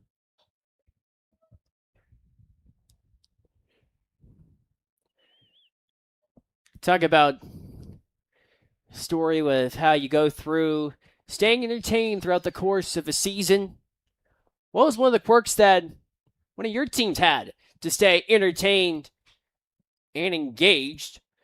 As Seth Onestad takes the 0-1 pitch, second straight foul, 0-2. The biggest thing is really not trying to ride the highs too high or the lows too low. You'll always get up for a rivalry game. I can remember Eastside Catholic was always one. We hated that drive out there, and we hated showing up there. And if you can show up there, you'll get up for kind of those rivalry games. And some of those other games where you kind of have to kind of psych yourself out a little bit and be like, we are here to play. We're here to, like, you have to kind of build the game up a little bit more in your mind. Eastside Catholic, a school that bolsters the acclaim of the likes of Matisse Thibault. Played on that basketball team and went to the state championship game for Eastside Catholic, where they lost to Rainier Beach. Team that this year had the number one prospect in the country, swing and a miss, and a strikeout of Seth Onestad. And that closes out the fourth inning. Nebraska scores 2 runs off of 2 hits with no errors and 2 left on base. We head to the fifth inning with our score. Nebraska 5, Morgan County 2 on Hometown Radio KFTM.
We return you to the fifth inning here from Oregon Trail Park. Danny Bog joined alongside Bob Parsons as we see Nick Griffin, one of 2 tonight, set to face Tommy Quintana, sitting at 60 pitches through 4 innings as he steps foot here in the fifth. First pitch misses for ball 1, but a 5-2 lead for Nebraska. And for Morgan County, this is a case where you have got to find base runners. In the air, deep to left from Griffin. This is near the wall, and this one is gone! A second consecutive game with a home run for Nick Griffin. And Morgan County finds the run they're looking for off the red-hot bat of Nick Griffin. My goodness! Tommy Quintana just let that one get a little too much of the heart of the plate, and Nick Griffin didn't miss it. Not a whole lot of wind tonight in Oregon Trail Park Stadium. When there's not a lot of wind here, that ball does fly. Off the fly ball, Braden Ferguson looks for an encore performance. Brings the deficit down to 2 for Morgan County. First pitch misses for ball 1. The big thing there is that was a solo home run, and you want to try and limit the damage when those home runs do happen, and they're prone to happen here in these small ballparks in the Front Range League. Ferguson flies one fouled. 1 ball and a 1 strike. All this in a 5-3 game off the home run. Supplied off the bat of Nick Griffin. Boy, that's huge for his confidence. Homering in back-to-back games. Doing so at Oregon Trail Park, which is the longest field in the league. There is 3 of them, you could say. Nevertheless, here's the 2-1 fouled back by Ferguson. 2-2 the count on Ferguson. But this is a case where it's been opportune hitting on the part of Nebraska. Fouled back again by Ferguson. He's done that 3 times in this at-bat. Tommy Quintana is up to 67 pitches. Up to this stage for Nebraska. Fastball on the way. It misses. And the count runs full. All this with nobody out. Morgan County looks to rally. The payoff. Lifted in the air to right. Basie stands up to make the catch. That's a big first out. You really want to respond, especially after a home run, a leadoff home run at that. It can be tough to kind of respond and get back into the inning. Quintana is able to do it there against Ferguson. So with 1 gone, brings on Landon Calabrese. One of the many players that is aiming to heat up his bat. Pitch is missed on the part of Quintana. That was pitch number 70. 10 for the inning for him. The 1-0. Count even up 1-1. If Quintana's able to finish off this inning, this will be his longest appearance of the year. You'd like to see it out of him, especially getting that length. The 1-1 grounder from Calabrese. Shortstop Leslie with the throw over to first for the out. 2 gone.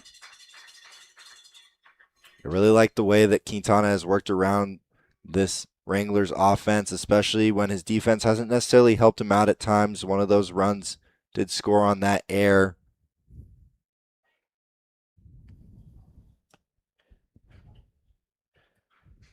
Base pads empty for the Brush, Colorado native in Percy Odell. As he built confidence of a 2-hit game on Tuesday. Takes the first pitch up high for ball 1. If you're Quintana, you don't want to let this inning slip away from you. You just want to finish off these hitters and able to respond after that leadoff home run. Fouled back by Odell. 1-1 the count. You can talk about how Nebraska has been scoring in quite the incredible clip. As the 1-1 pitch leads Odell rounder foul. It was prior to the home game that took place on Monday, a 5-2 victory for Nebraska. Back-to-back games with 10 runs scored in the 6th inning. Talk about high-scoring games. A lot of wild scores. The 18-12 win that took place this past Saturday. Odell lifts one in the air into left. And stepping back to make the catch is Seth Honestad. And that retires the side for Morgan County. But it's the home run from Nick Griffin, his second in 2 games, that has Morgan County down 5-3 as we head to the bottom of the 5th.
We start the bottom half of the fifth inning. 5-3 lead for Nebraska on Morgan County. Danny Bogg joined alongside Bob Parsons, where Nebraska has put up multiple run innings, that being in the second and the fourth inning. As we make our way into the fifth, as we see Grayson Matlock step up to the plate for Nebraska here on this Thursday afternoon. Again, with big games down the stretch. First pitch from Brody Smear descends away, skipping in the dirt on Kyle Dyer for ball one. But a big stretch for baseball this weekend in this league. Tomorrow, Nebraska is down in Morgan County for an America 250 game on Friday, with Wranglers set to sport their specialty jerseys that are set to be auctioned off. Proceeds going to local nonprofits in the area. Strike two is dealt to Grayson Matlock. But the specialty jersey game tomorrow on July the 3rd. And then the case for Nebraska on the 4th of July. What better way to spend it than at the ballpark, going up against the Pioneers of Western Nebraska. That should be a fun one for sure. A lot of the town setting off fireworks, so I assume once it gets dark, we're going to see our own little personal fireworks show here in the press box. Me and Lucas Macklin will be calling that game. That should be a fun one. Pioneers hoping to respond after these 3-game win streak in exhibition play. It's going to be their first league game in a bit. They're going to be playing the red-hot Nebraska Outlaws. They have been red hot with a 6-game win streak. Morgan County hopes to leave it at 6. Smear's pitch inside on Matlock. What's your best memory of baseball on the 4th? I normally got it off. We had these incredible USA jerseys, however, when I played for the Shoreline Royals. Shout out the Shoreline Royals. We had the first year I played for the 18U team, they had some awesome, they had the normal logo, but it was filled with stars and stripes, and it was red, white, and blue, and it was an awesome white hat. It was a lot of fun. We wore those all throughout the playoffs. It was a good time. Matlock striked out. But take a look at nice jerseys. We see CJ King take ball one. I will say the Outlaws 4th of July jerseys that you're going to see them wear on Saturday, you're going to want to get your hands on. I had the opportunity of wearing one of them, and they are pretty sweet. I would say that they're the best in the Front Range League, no bias included. Well, I might beg to differ. And again, it's an old broadcaster adage. 2-1 the count. Now, Morgan County jerseys, they're not bad either. In fact, I would contend they're the best specialty jerseys in the league. 2-2 the count, however. If you're CJ King at the bottom of this order, you want to try and extend this at-bat as long as possible. Try and fatigue Smearer in any way. Even if this at-bat doesn't end up going your way, you want to try and make it as long as possible. Try and put up a quality at-bat for your team. Pitch misses to run the count full. And when we say quality at-bat, we're looking for hard contact, 7 or more pitches in the at-bat, or getting away on base. As King looks to do that.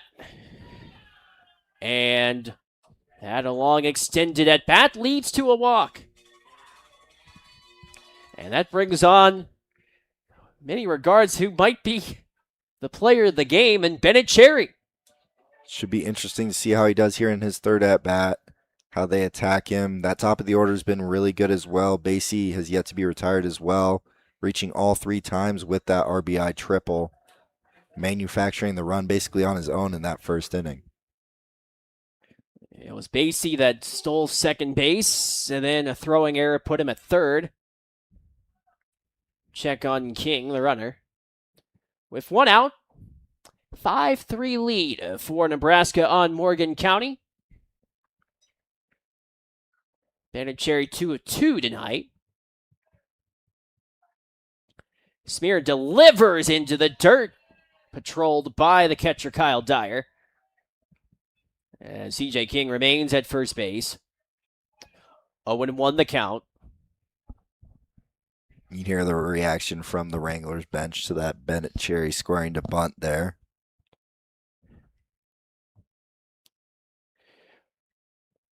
As the 0-1 sinker that evens up the count, 1 ball and 1 strike.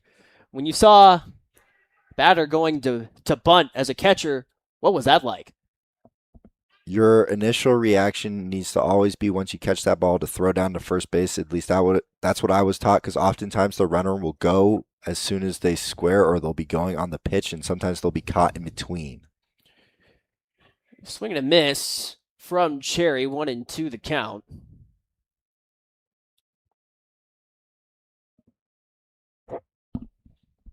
What was your specialty as a catcher? I really thought I had pretty good IQ of the game. I also had a very accurate arm as well. I got to show that off on Tuesday evening. Didn't have necessarily the most on it out of everybody, but was able to get strikes. This is not a strike. Instead, a pitch that misses, 2-2 the count.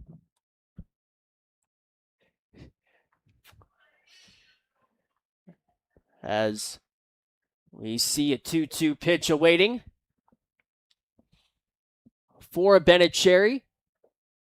Across the heart of the plate, misses, runs the count full. What was it like to be on the mound, though? It was a little bit unnerving. You're a little bit on a stage out there. Was not used to it. Not necessarily my most comfortable place on the baseball field, but it was a lot of fun for sure. Payoff and a strikeout. Boy, was that needed for Brody Smear. 2 gone. Here in what is bottom of the 5th. Brings on Braden Basie. And the first time, and Bennett Cherry has been retired after he got aboard last 2 occasions. With 2 outs, a sinker that drives away from Basie for ball 1.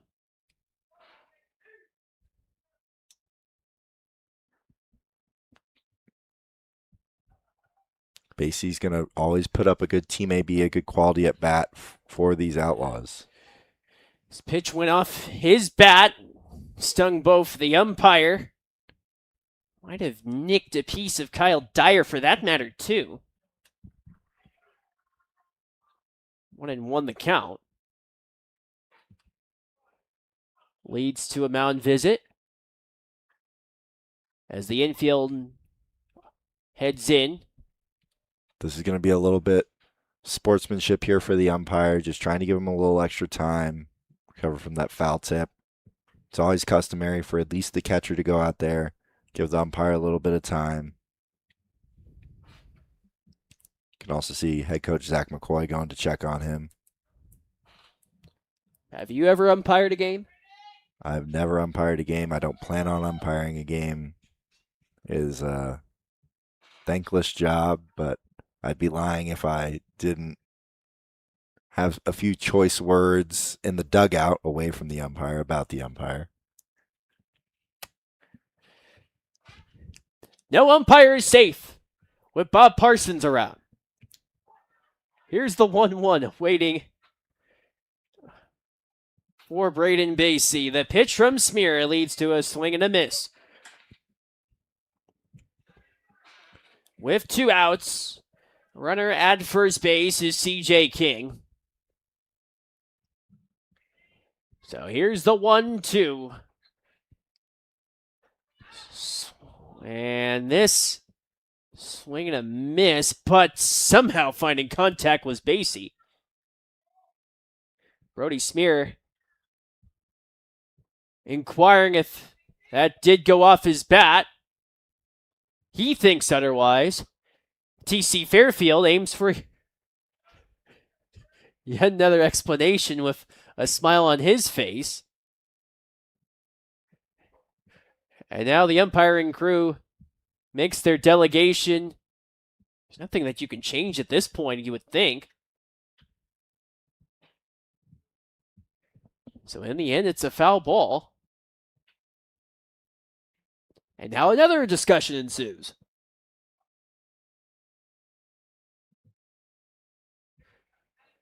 So it's Brody Smear who threw the pitch. Believe that his offering did not hit the bat of Braden Basie. And now they say it's a strikeout. And that is an inauspicious way for the fifth inning to come to a close. No runs, no hits, no errors. With Braden Basie left in bewilderment. Take a break, be back for the sixth inning right after this here on the Front Range League YouTube page and on Hometown Radio KFTM.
We begin the sixth inning from Oregon Trail Park in Gering, Nebraska. Danny Bach joined alongside Bob Parsons as we begin the sixth inning that sees Morgan County trailing 5-3. As we see Tommy Quintana, he remains on the mound after 75 pitches, already his longest appearance of the season. I really like this. They're trusting Tommy to try and go as far as he can. You have Marcel and Bumjin coming out of the bullpen, but they're normally limited inning guys, typically used to relief. So getting 6 innings out of Quintana here would be huge for that Outlaws pitching staff that has a full weekend ahead. With plenty of games on deck, the game tomorrow taking place at Fort Morgan against these same Wranglers. Start time at 6:35. America 250 game. The Wranglers with specialty jerseys that they are donning. And then not to be outmatched, the 4th of July coming up, which should be quite the fun night at Oregon Trail Park. First pitch from Quintana to Gus Brumbaugh leads to ball 1. Quite the celebration on the 4th of July. 1-0 the count on Brumbaugh. He takes a swing, comes up empty. Evens up the count 1-1. And that was trying to cut the lead in half swing right there from Brumbaugh. Saw a pitch he liked, and he definitely took a healthy hack at it. And this time called strike. 1-2 the count. Did you ever go yard in your career? Can't say that I have, not even in BP. Never really had that much power in my bat. Did a good job of getting on base, but my bat was never my strong suit. Man, well, you were a catcher. Elevated and foul. How often were you in the gym? We normally had team lifts 3 times a week, sometimes more than that. And then obviously practice about 5, 6 days a week with Brumbaugh. games in there. Brumbaugh strikes out, which brings on Hoshi Yusei for the first time tonight. Well, were you mainly a legs guy? Did you do upper body? What was that like? With baseball, you normally want to do more explosive lifts. There's a lot of times during this game that you're just kind of standing around, but you want to be explosive when you are moving. So whether that's you're swinging, you're throwing a pitch, you're breaking on a ground ball that's a little bit away from you or a fly ball, just making sure that you're explosive and can explode in any second. So what? Probably a lot of box jumps as the first pitch misses to Hoshi Yusei for ball one. A lot of box jumps, a lot of med ball work. Trying to use those hips. Hips are crucial, hips and core. Did you have a 6 in your prime? Not totally sure. I didn't have that much skin on me, so that did help. But probably in my prime, yes, I did. As of right now, not in my prime. A little bit washed. So as of right now, no. But sure, in my prime, yeah. Probably a lot of food that ends in the word Edos. Maybe not a ton. As Yusei walks, the base runner aboard for Morgan County.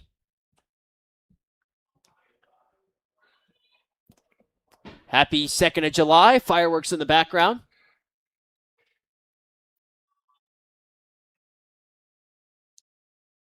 But nothing like celebrating. But yes, workouts go a long way, especially for these two teams, both with great partnerships with workout facilities. Star Athletic Club for Morgan County, Anytime Fitness here in Nebraska. Check on Yusei at first base with a count at 1-0.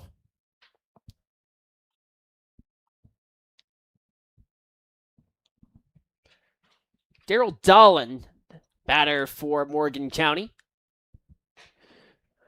Pitch misses from Quintana. Concerns about him not finding the strike zone? Fatigue setting in, that can be something that you do worry about. But if you're Coach AC here going out to the mound, you're just trying to tell him, calm down, just dig deep, empty the tank if you can, and really try and help your team get over the edge here. With Mount Vision, 2-0 the count. This in a 5-3 game for Nebraska.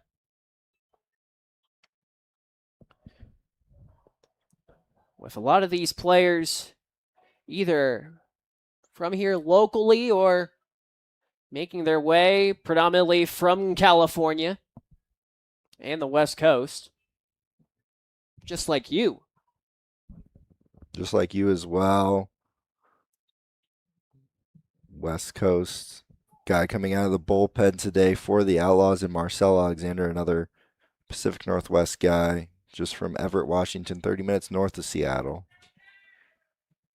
Great city up there. Up in Everett. They got Angel the Winds Arena.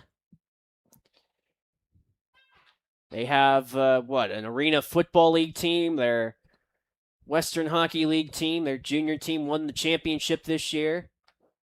A walk of Daryl Dolan puts Hoshi Yusei at second base. Dolan at first. Brings on Kyle Dyer. And is this where you take a look towards the bullpen? It could be possible here. You want to try and get as much out of Tommy Quintana as possible.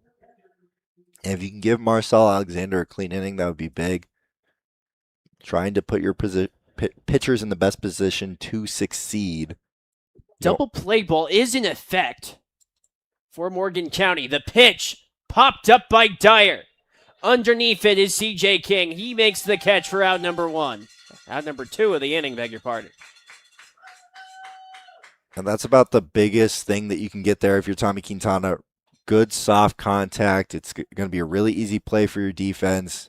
And now you can just view Dupaya as your last hitter. I'm assuming he's probably going to be with Griffin hitting that home run back in the 5th inning. Probably don't want him to see Quintana another time. So if you're Tommy, you just got to dig deep here. One last at bat. Give it everything you got. Try and get your team back in the dugout. With 2 outs, 2 aboard in a 5-3 game, Nebraska with the lead in the top half of the 6th. The pitch, ball 1. As Morgan County, a team that has gone on a losing string against this Nebraska team, having lost their last 3. That by a combined 28-2. Check swing, and that pitch gets away. Runners advance to 3rd and 2nd.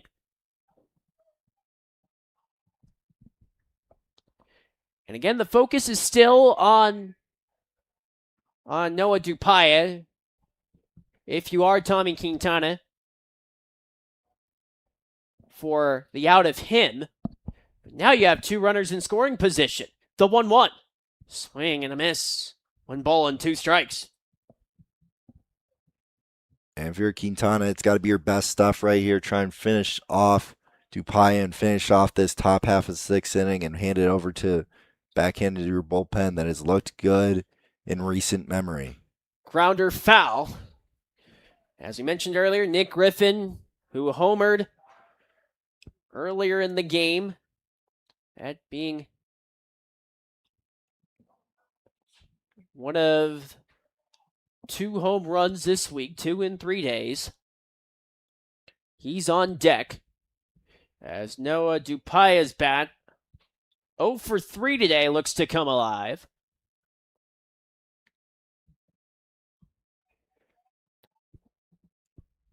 As we're set to go with the 1-2 pitch, awaiting for Noah Dupaya. Quintana readies. He fires. Ball 2. I like that miss from Tommy Quintana just on the outer half of the plate, trying to get a swing from Dupaya on that one, who's looking to protect, looking to flip his script on that 0 for 3 day. What was a very inviting pitch for him. But now here's the 2-2. Dupaya. Full count. So the payoff pitch is awaiting for Noah Dupaya.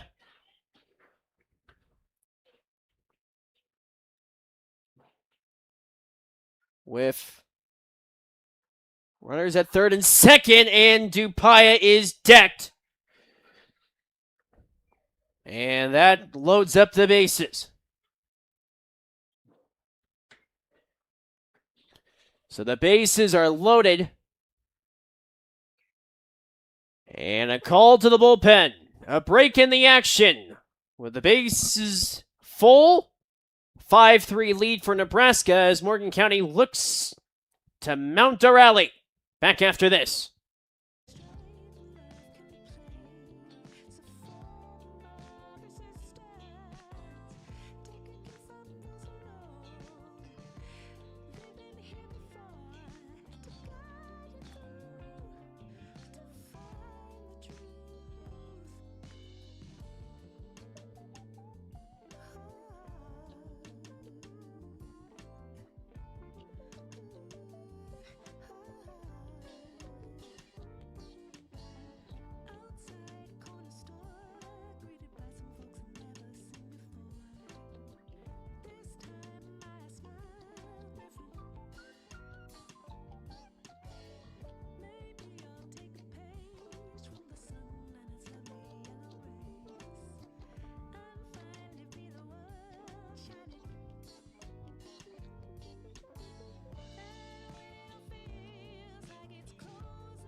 As we are midway through the top half of the sixth inning, new pitcher Marcel Alexander steps in for Nebraska with the Outlaws, the home side, up 5-3, but the base is loaded for Morgan County, and it always goes into the undesirable spot that you would want to be in as a pitcher in relief, inheriting the bases loaded. That's not a good start that you want to have. Marcel has had a lot of success. He's got really good movement on those pitches, especially that two-seam and that changeup. It's going to have a lot of arm side movement that's going to run away from those righties and move into those lefties. He's got that devastating curveball as well. So a lot of movement on those pitches, and he's had control with them recently, which has made him very successful. And what do you expect at this at-bat against someone who has been red hot in Nick Griffin? Marcel's going to have the fortune of having those pitches, especially the pitches that he's normally going to go to in that two-seam and the changeup. It's going to be running away from Griffin, so it's going to be a little bit harder for him to catch a barrel unless it starts in at him and is going to end up over the heart of the plate. But if you're Griffin, that's going to be hard to read out of hand. So likely you're just going to get him to hit one off the end of the bat. He takes first pitch ball from Alexander. But what a chance for Morgan County after they have had their struggles, having lost 3 straight. Games that relatively have not been that close to this team. Fouled back by Griffin. 2 for 3 in the game, including the home run. If you're Marcel here, you have to trust your defense. You have to know that they have your back. You can't be afraid to go after Griffin here, especially with the bases loaded. The pitch, Griffin elevates into deep right. This near the wall, it is caught! What a catch by Braden Basie out in right field!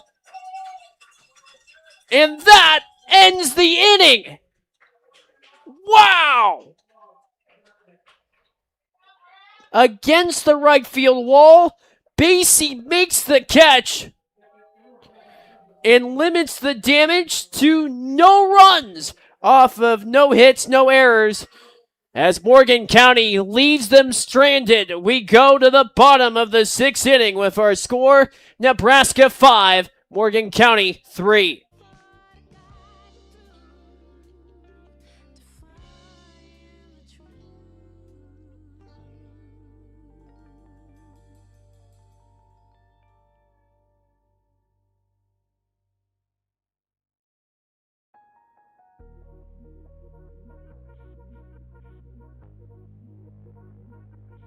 Hate it when my doubts and my fears swell up like the ocean. It feels like I could drown in my tears.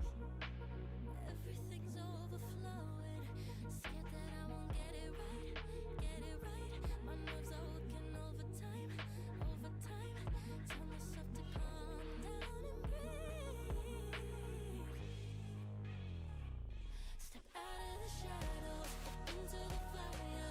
Don't be afraid to go out on a wire. Live in the moment, turn it up louder. This is what you wait for.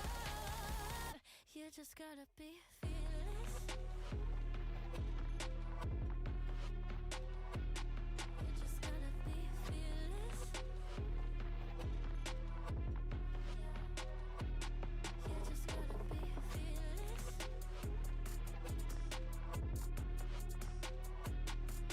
gotta be F-E-A-R-L-E-S-S.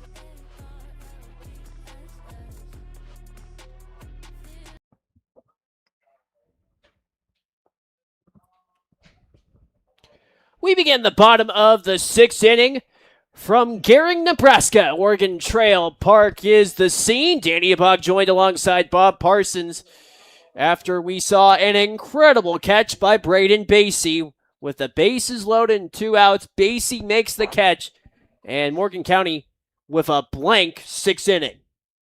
That's big. That's big for momentum. And if you're the Outlaws, you just have to try and take that momentum into this inning. Try and mount a scoring inning of your own, which they've done 3 times so far today in just 5 innings. Gideon Leslie steps in first and takes initial pitch strike.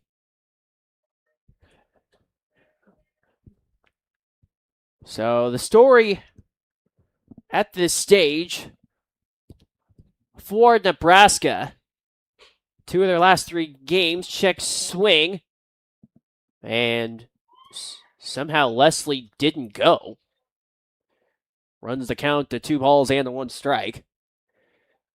Nebraska with 2 of the last 3 games where they have scored double digits, 10 runs. Both games that took place over past weekend as Leslie chased after the pitch from Smear. Runs the count to 2 balls and 2 strikes. Leads to some crooked numbers in many ways. 2-2 awaiting for Gideon Leslie. Brody Smear, 51st pitch of the night, leads to a full count. I like this AB from Leslie. Smearer normally out of relief for these Wranglers, so not necessarily going to have the length that you're going to see from a guy like Tommy Quintana necessarily. So getting deep into these at-bats, especially early on in innings, can be big. Here's the payoff to Leslie. Wide and outside for a walk. Opportune start for Nebraska here in the bottom of the 6th. That brings on Lee Jones. You look at the scoring prowess of what Nebraska can do. What are some of the most crooked scoring games that you've been a part of? I've seen a couple. Back in my high school days, we beat a team 22-2. Oof. So it was 20 after 3, I believe, was the mercy rule there. Ouch. So that was a dominant win, to say the least. Because you played at Ballard, which poor Metro League runner goes. The throw by Dyer to second is not in time, and the ball gets away. Leslie strolls into third. So Leslie is able to steal second, and then a throwing error puts Leslie at third base. Gotta imagine this is going to force the Wranglers infield to play in as well. I would be surprised if they play back. It looks like they're going to, however. They're succeeding that run if Lee Jones is able to put ball in play, especially up the middle. 2-1 is the count on Lee Jones. But 22-2, that's pretty bad. Boy, I got one for you in a little bit. 2-1 the count. A delivery outside of missing for ball 3. 3-1 the count with Leslie at third base. You can't let this inning start with compound mistakes. You had the walk to Leslie, then you had the error to let him get to third. The last thing you want to do is add another walk to it. And a strike to Jones. Runs the count full. So again, another chance with a payoff pitch.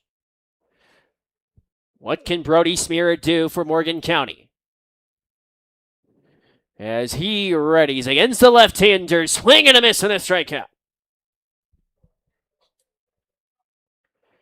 Jaden Barrio, who has been excellent in the field today. 1 of 3 so far tonight. Jaden Brio, also the RBI king of this Front Range League. And if you're him here, really all you need is just a ground ball to the shortstop. Just trying to either elevate a pitch, try and get a sac fly, or hit something hard back up the middle. In a 5-3 game, and the throw went off the hand of Barrio, and the RBI king, no chance to carry his heroics as he's shaken up. Still tending to the ill effects of the pitch. But again, these compound mistakes, Brio didn't have to do anything except for get hit by a pitch right there, and he's able to get on base, and you're able to pass it to the next guy. And that's how you get into these innings with the Outlaws, where they end up scoring 10 runs, 7 runs, 5 runs, these crooked numbers that they've been so prone to recently. And that's how they've been really able to put teams away. If you're the Wranglers, we saw it the other night. It was a close game up until that bottom of the 6th inning where they gave up those 5 runs and they let that game get out of hand in front of them. Sometimes it's not a case of who makes the big plays, but who makes the mistakes. With 1 out, Gideon Leslie at third base, Jaden Barrio at first. With 1 out, the pitch from Smear, fouled back by Lee. Wouldn't be surprised to see Barrio use his speed here and get rid of that force out at first base, try and take second, put 2 runners in scoring position, trying to get back that lead that they've lost a little bit of slowly throughout this one. 0-1 the count on Kingston Lee. Smear delivers. Dealt for a strike. Count at 0-2. In a 5-3 game, with Nebraska out in front of Morgan County by a 5-3 count. Fouled again by Kingston Lee. Still in search of his first hit of the night. And boy, could this be timely. The count at 0-2 for Kingston Lee. Surveyed by Smear. A glance at Gideon Leslie at third base. The pitch veered away for a ball. 1-2 the count. Again, it's just being a tough out. Kingston Lee is not going to go down without a fight. None of these guys in this lineup are going to go down without a fight, and it's just these high-stress pitches with the runner on third base. As a pitcher, you can't spike a ball. You can't let the ball get away from the catcher. That's in the back of your mind when you have a runner on third. In the air to left and fouled. But when you think about the importance of Summer League, this is exactly what you're looking for. It's not the same stress as playing collegiately or coming from high school, but it's valuable reps that go an awful long way.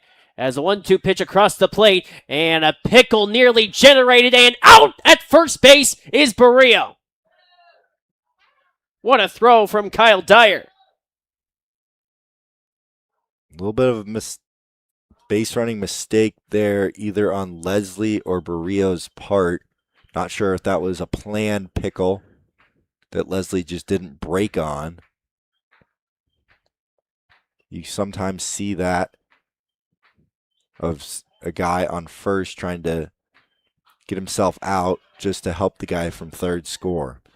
Kingston Lee fouls back 2-2 offering. And we've seen this in this league where you may put yourself into a pickle to allow that runner to score, and Leslie remained at third base. Barrio also didn't attempt to get in a pickle that hard. If he really wanted to, he could have ran down to second base to try and extend it there. Grounder that gets past Smear, throw over to third with time. Smear with the throw to DePaya, that closes out the inning. But it was in the bottom half of the 6th inning. No runs, no hits, with 1 error, with 1 left on base. We head to the 7th inning with our score, Nebraska 5 and Morgan County 3. Once I get in and I put it in drive, ain't no more stopping me, don't even try. Controlling the chaos, controlling the fly. Yeah. That's all the shots if you don't say. You'll never be heard if you don't say. Just gotta get out your own way. You can't learn to fly any harder if you don't let go.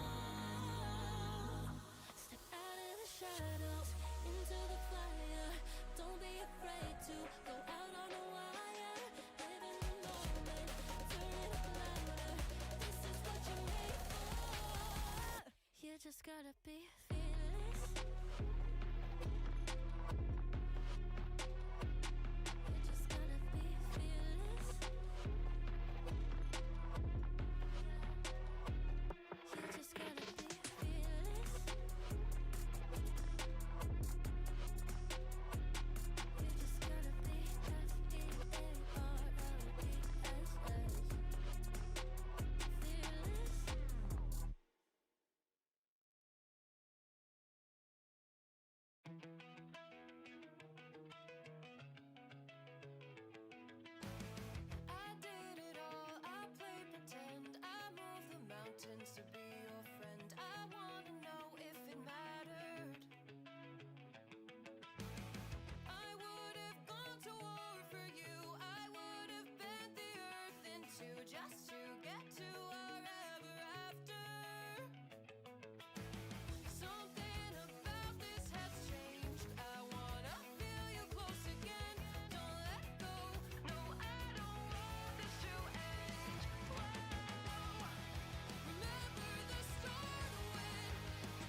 5-3 our score in the top half of the 7th inning. Braden Ferguson takes ball 1. Second offering line drive for a hit from Ferguson, who's aboard with a single. And we talk about momentum. A good inning for the Wranglers, able to strand that runner at third base with just 1 out in the inning. You want to try and move that momentum in, the momentum that the Outlaws had after that great catch out in right field by Braden Basie, and where they were able to escape that bases loaded jam. But now can Morgan County generate momentum of their own? Missed by Marcel Alexander on Landon Calabrese for ball 1.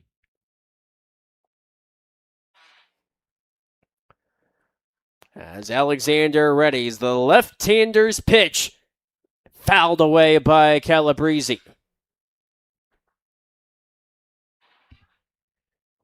Nice thing about Alexander being a left-handed pitcher, it's going to limit those leads at first base. It's going to make it a little bit tougher for those runners to go first to third, even with this long outfield grass.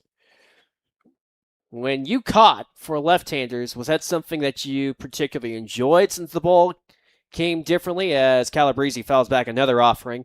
The count at 1-2. The bigger thing on your mind normally is whether it's a left-handed or a right-handed hitter. I didn't normally see any difference. It's just the way that the ball typically breaks. I had a easier time normally framing a right-handed pitcher's breaking ball, but at the same time, it's easier to frame something glove side as compared to, it's a lot easier to frame arm side for me at least than it was to frame glove side. So when you're thinking about frame, it just depends on the pitcher, depends on what their best pitch is, what their put away pitch is. If you're Alexander, it works because it's a changeup, so that's running arm side, so it's a little bit easier to frame as a right-handed catcher. What is the key? As the 1-2 pitch leads to a pickoff attempt and the throw gets away. Ferguson strolls into second base with the ball all the way out into right field. Ferguson heads to third safely in time. Fireworks fly and a base runner 90 feet away for Morgan County.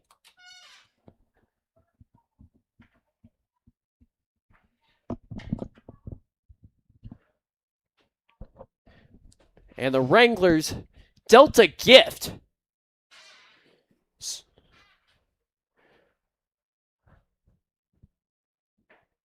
So the lead half inning run is 90 feet away. First offering since the error evens up the count at 2 balls and 2 strikes for Landon Calabrese.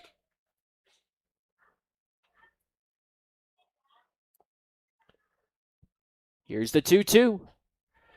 And a strikeout of Calabrese. Boy, how big is that for him? That's a big first out, especially with that runner on third. Every out gets exponentially easier as a pitcher. Now, you're not too worried with that runner on third base. Obviously, you're in a close game, but you have to trust your offense. They've shown up for you so much recently. In the air to left from Perciolo, the catch is made by Onestad, and staying put is Ferguson, and there's 2 gone in the 7th. If you're Ferguson, you have to be on third base when that ball is caught. You're going to be able to stroll home if that ball gets dropped likely. You just want to try and give yourself the best position to score in that scenario. Unable to do the sac fly. That ball was a little bit shallow, and Onestad has shown off that arm, but not even able to try and lure a throw out of Onestad there. Now the scheme changes with Gus Brumbaugh. First pitch was in the dirt for ball 1. Boy, how different does your approach change if you're Braden Ferguson with 2 outs as opposed to 1? It's still, you're likely to score on almost anything. Your approach pretty much stays the same, just in a ball in the air, you're going to move instead of only a ball on the ground, especially up the middle or to the right side of the field. The running start, the 2-0. Misses for ball 3 for Gus Brumbaugh.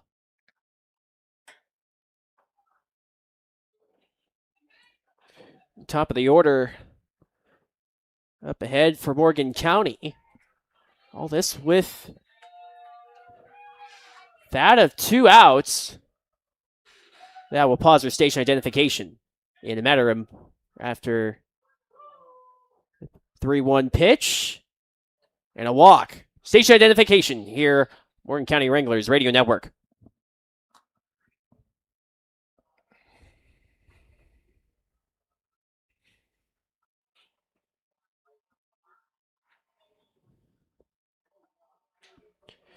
Five-3 lead for Nebraska on Morgan County in the top half of the 7th inning. Marcel Alexander delivers, swing, and a foul off the bat of Hoshi Yusei. 0-1 the count. Runners on the corners with 2 outs. And a 5-3 deficit for Morgan County. Here's the 0-1 pitch from Alexander that misses for ball 1. That pitch had just a little too much arm side movement. Was likely trying to get a swing as well, but pitch just started too far away, and that pitch ends up even more away. And another pitch that misses. 2-1 the count. But a critical juncture here for Morgan County. Hoshi Yusei, who had 3 hits on Tuesday, looking for more. Ground a ball to the shortstop, Leslie, who juggles, throws to first. That skips in the dirt, and 1 run comes in to score in Ferguson, and it's a 5-4 game.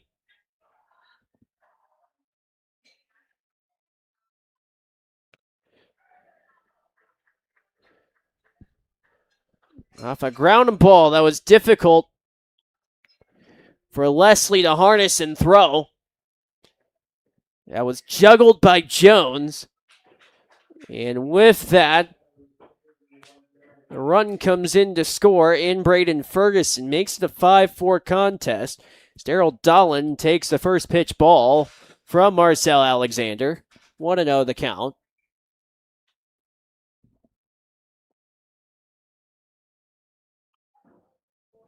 Brumbaugh with the lead off at second. Dolan with contact on the ground. Cherry juggles, turns, and throws. He is safe. And the bases are loaded again for Morgan County. We saw this same situation a couple weeks ago with the Pioneers. They're just looking a little flat-footed out there right now. They're playing a little scared. And I wouldn't be surprised to see Coach McCoy come out and just talk to his infielders really quick here. Just have them reset a little bit. With Morgan County invited into the game. And if you're Marcel Alexander, you're getting routine ground balls. There's nothing you can do here. You have to trust your defense still. Kyle Dyer takes the first pitch strike. In a 5-4 game. In the top half of the 7th. The pitch. Dyer checks his swing. For a ball. And the base is loaded with 2 outs. In a 5-4 contest in the top half of the 7th. The pitch from Alexander. Towering fly ball deep into left field near the wall and caught by Onestad. And that closes out the half inning. And once again, Morgan County leaves them stranded. But in the top half of the 7th inning, Morgan County does score 1 run off of 3 hits and 1 error with 3 left on base. We stretch here in Gering, Nebraska. Back after this on the Front Range League Network.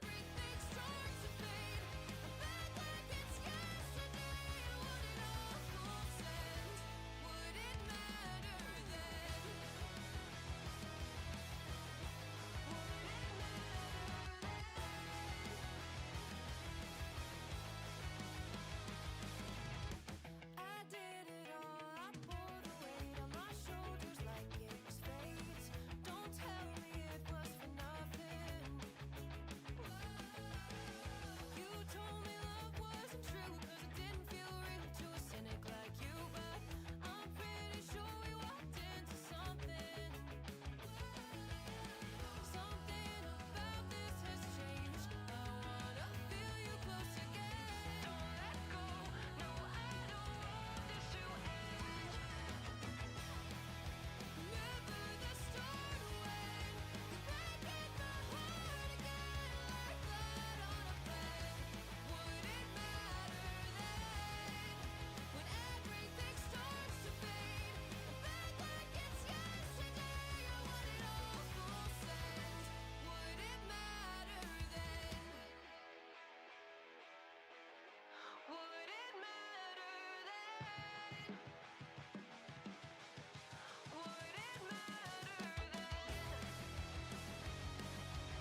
of the 7th inning from Oregon Trail Park in Gering, Nebraska, home of the Nebraska Outlaws and the Western Nebraska Pioneers.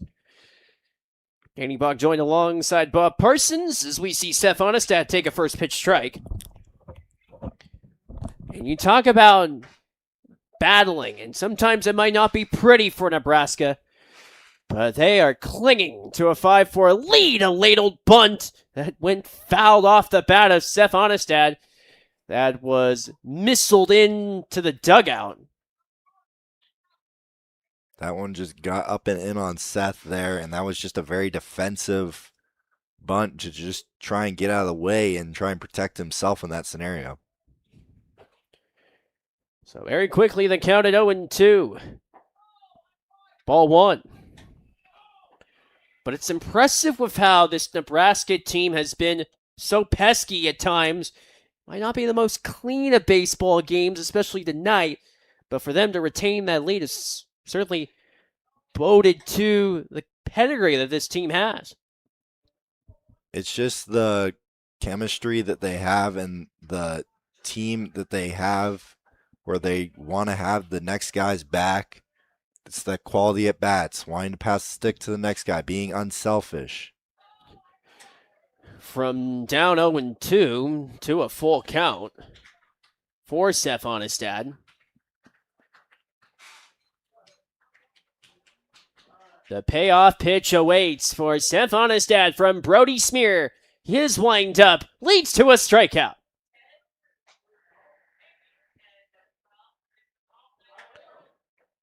For Smear, that is his 6th strikeout of the game.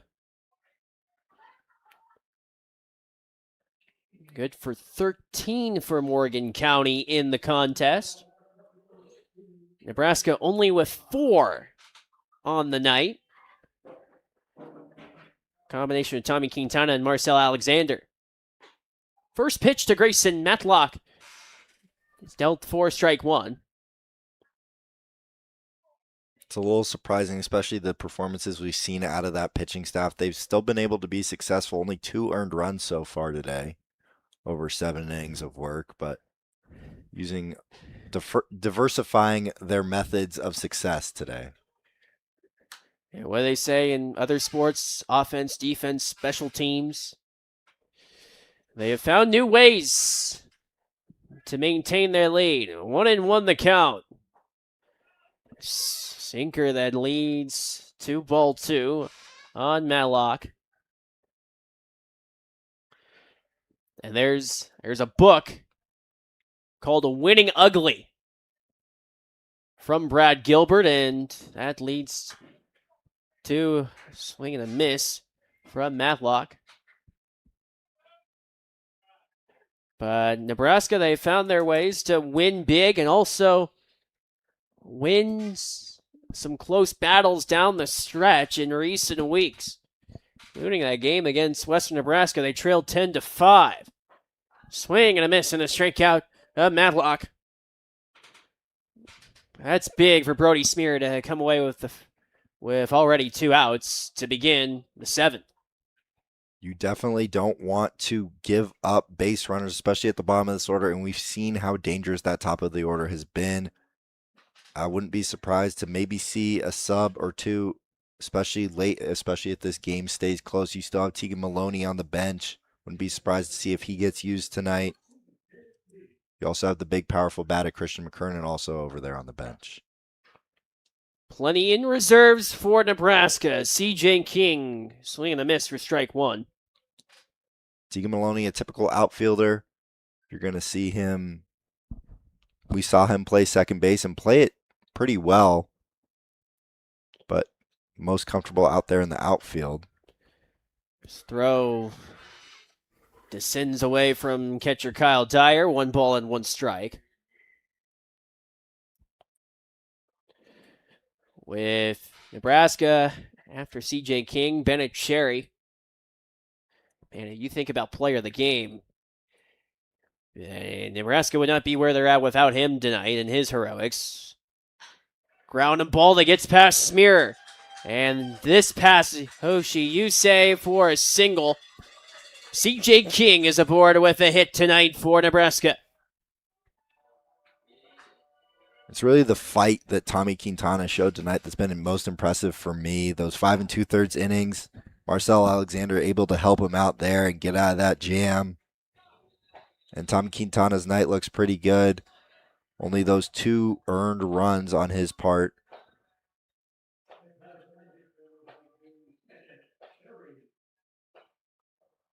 This a 5-4 game. Bennett Cherry looks to make his staple on the evening.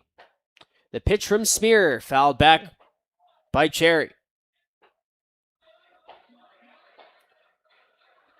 0-1 the count.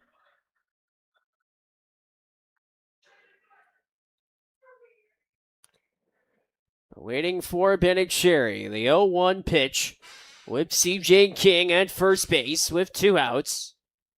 The pitch from Smear descends for a strike.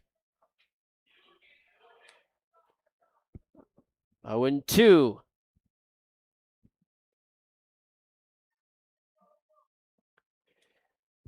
Here in the middle of the season in the Front Range League, the pitch from Smear misses for ball 1.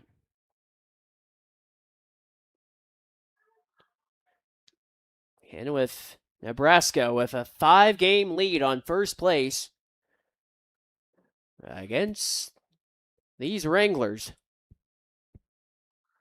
The 1-2 and a strikeout of Bennett Cherry. And that retires the side. No runs off of 1 hit, no errors, and 1 left on base for Nebraska. We go to the 8th after this on the Front Range League Network.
Last time we talked, you had nothing to say. You chose to walk, give what we had away. We start the 8th inning. Danny Bach joined alongside Bob Parsons as we see Nebraska with a 5-4 lead on Morgan County. Noah Dupaya steps in. But considering how at one point this was a 5-2 lead for Nebraska, you got to give Morgan County credit for clawing their way to make it a 1-run game. It has been impressive to what I've seen from them, especially after we've seen a couple games where they seem to kind of lose a little bit of energy, especially if they get down, especially in that 16-0 game. First pitch ball dealt to Noah Dupaya. Morgan County has first Dupaya, then Nick Griffin. And Braden Ferguson ahead in the order. 2-0 the count on Noah Dupaya. Marcel Alexander remains on the mound. The 2-0 pitch to Dupaya, who took a swing. 2-1.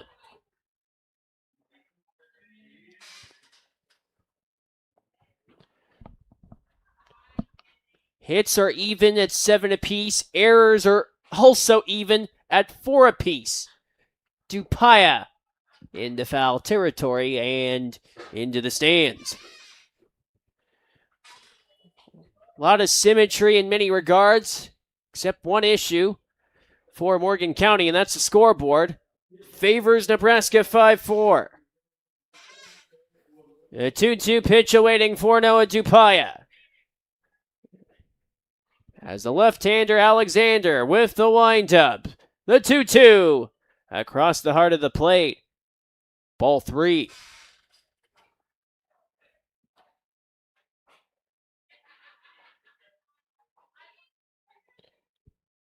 The payoff awaiting for Dupaya. Alexander winds up and a walk. Noah Dupaya is aboard for Morgan County, and the go-ahead run comes to the plate with Nick Griffin. If you're Alexander, you want to try and keep yourself out of harm's way, and that means not walking guys, especially leadoff batters. Leadoff walks will kill you. That was the thing that was always drilled into my head, our pitchers' heads, and at the high school level, at the travel ball level. You cannot walk guys. It puts you in harm's way. First pitch to Nick Griffin, outside for ball 1. Judging by how he's already gone yard in this game, does that change the mindset for Alexander on the mound? You want to try and get the guys before him is the biggest thing. You just have to attack him. Marcel is a different look than Tommy Quintana. He's from the left side. He's going to have a lot of arm side movement on those pitches, and hopefully if he can locate them, he can keep him off balance and keep that either away from the bat or off the end of the bat and get soft contact. So what are you watching from these next few pitches from Alexander? I'm hoping he can get ahead in this count here and try and put away a hitter, in the fact that Griffin has shown that he can have success tonight, and you're just trying to get that first out, that big first out, especially in a close game here. With Dupaya at first. Here's the 1-1. Fouled back by Griffin. 1 ball and 2 strikes the count. And if you're Alexander, you can't let him get back into this count. You're ahead 1-2. You have the stuff to put him away. It's just whether you choose to go with the pitch, like the changeup that's going to go low and away on Griffin here, that has a lot of that arm side movement. He has a lot of horizontal movement on that changeup. We'll see if he can use it to his advantage here. We'll take a peek here. The 1-2 pitch. Line driving down for a hit. Dupaya heads to second base with a single from Nick Griffin, who's 3 of 5 tonight.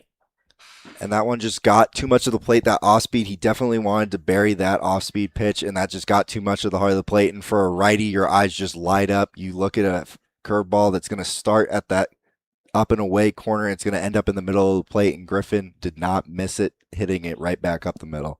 And now here comes Braden Ferguson, who scored last inning for Morgan County. He's at the plate, takes the first pitch ball, 1-0 the count. This being a 5-4 game, Nebraska led at 1.52, and it being in the 4th inning. The pitch that misses from Alexander brings the count to 2-0. With the go-ahead run at first base, the tying run at second base with Noah Dupaya. Alexander with the pitch. A much-needed strike. And strikes are really going to be your savior here if you're Marcel Alexander. It's tough because his defense just did not have his back last inning. That can make it a little bit tough if you're a pitcher thinking that you have to strike every guy out and you can't necessarily trust your defense as much as you want to. Missed for ball 3. 3-1 the count. Manager T.C. Fairfield for Morgan County expressed his consternation over something. Nevertheless, the count 3-1 for Ferguson. Alexander the windup. Swing and a miss, full count. And that is a big pitch there from Alexander to try and get back into this count and get that big first out of the inning. Once you get that first out, it makes it a lot easier. You can turn that double play, get out of the inning. You know you're just one pitch away from getting out of it. So here's the payoff. Runner goes, and this is fouled, and the ball gets away, and Dupaya coming around. He scores, and the game is tied. Wow. Looked like it could have gotten a piece of the bat. Looks like there might have been a little bit of a cross up there between Matlock and Alexander, where Matlock just missed that one. So that is a drop third strike. Ferguson advances to second base.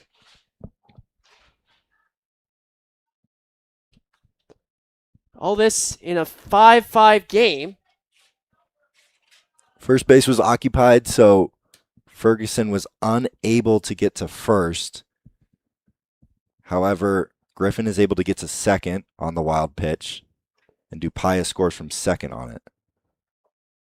So it's Griffin on second base advancing, and then it's Ferguson who did strike out, and you can't get a drop third strike when there is a runner on first with less than 2 outs. And hence, reason why Ferguson is out. After that entire sequence, credit Noah Dupaya, alert to running out of the gate, able to come home from second base. Brand new ball game at 5 apiece. He was running on the pitch, which helped him out. He was basically at third by the time that ball got away from Matlock. He was just able to round third base and score on that. Fouled out of play by Landon Calabrese with the count at 2 balls and 2 strikes.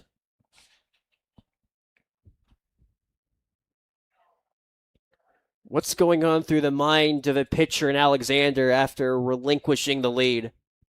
You just have to try and stay within yourself. Pitchers can be funny sometimes. They can get in their head really easily, but if you're Alexander, you got the first out. You have to have faith in your stuff. It was able to get that strikeout in the first place. You have to trust they can get you out of this inning as well. Another foul ball off the bat of Landon Calabrese. Long extended at-bats. How does that play in effect with you, Bob, being a catcher? What's going on through your mind as the at-bat extends itself? It can be tough, especially with runners in scoring position like they are right now. You have to not let that runner get to third base, especially with there only being 1 out, because if he's able to advance on a pass ball or a wild pitch, or Matlock is a little bit slow to get up and make the throw back to the pitcher, that runner can take off for third, and then it's just a sac fly or a ground ball in the infield that can score a run. Look at what Marcell Alexander has done. 1 2/3 innings pitched. This would be pitch number 49. Line drive down for a hit. Coming around is Griffin. The cutoff throw, a brilliant one from Onestad. Halts Griffin at third base. Runners on the corners with 1 out. And again, we see Onestad really helping out his pitcher right there. Just keeps that runner where he's at. If he would have tried to go on that, he definitely would have been hosed at the plate. Good throw by Onestad for the second time tonight to keep them in check. And boy, there is good reason why Nebraska has put Onestad out in left field, and that's because of his arm. As we have a mound visit. And new pitcher coming in, breaking the action. Back after this on Hometown Radio, KFTM. I hope you get what you're looking for. But babe, with me, you close the door on everything we could have been. Don't go thinking we could be friends. No, you can't bring us back from the dead. 'Cause when you know, you know. And when you don't, when it ends, it ends. When it ends, it ends. I really thought we might have been it so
We return you here to Oregon Trail Park with a new pitcher, with a pitching change for Nebraska, and we'll see how that implicates into the equation.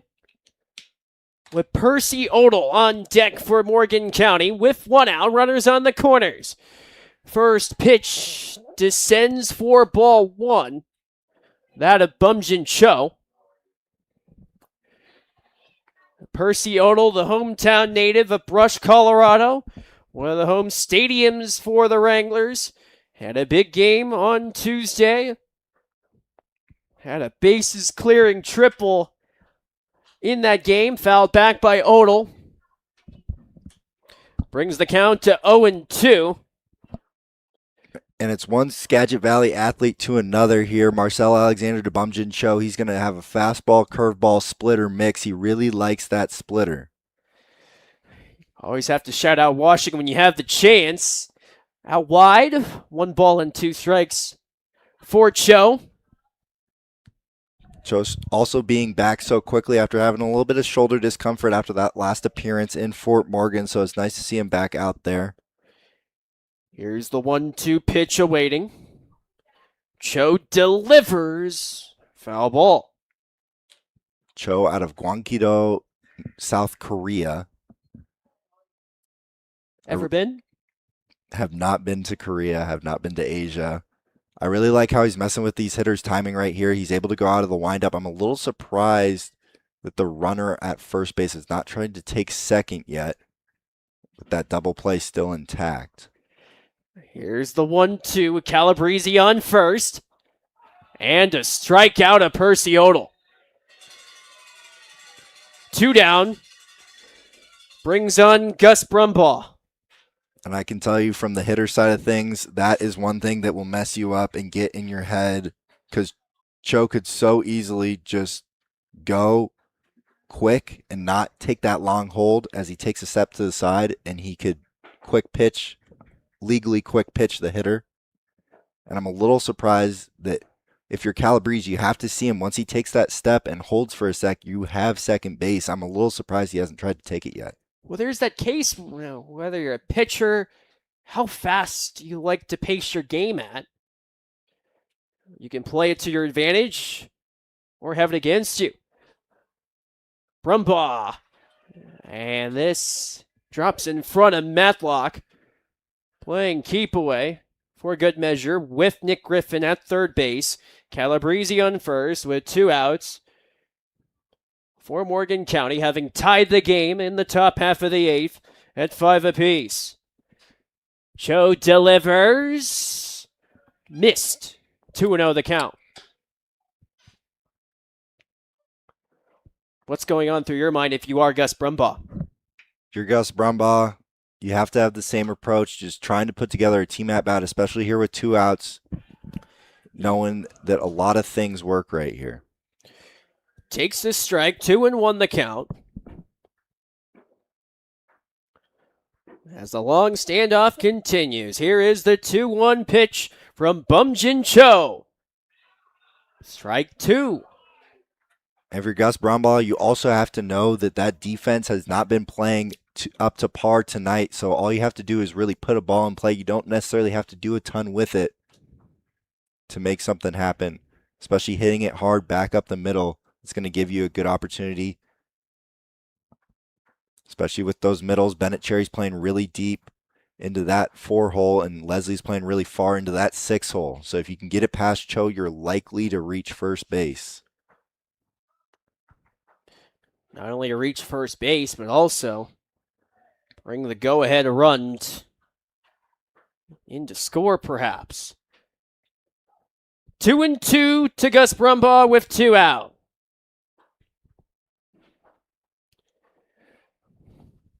Here's Bumjin Cho. Ground a ball played by the shortstop Leslie. A juggle and a throw that skips in the dirt. And in time for the out. And that retires the side. It is Morgan County that does bring in a tying run. But they leave 2 stranded as we go to the bottom of the 8th with a score. Nebraska 5, Morgan County 5.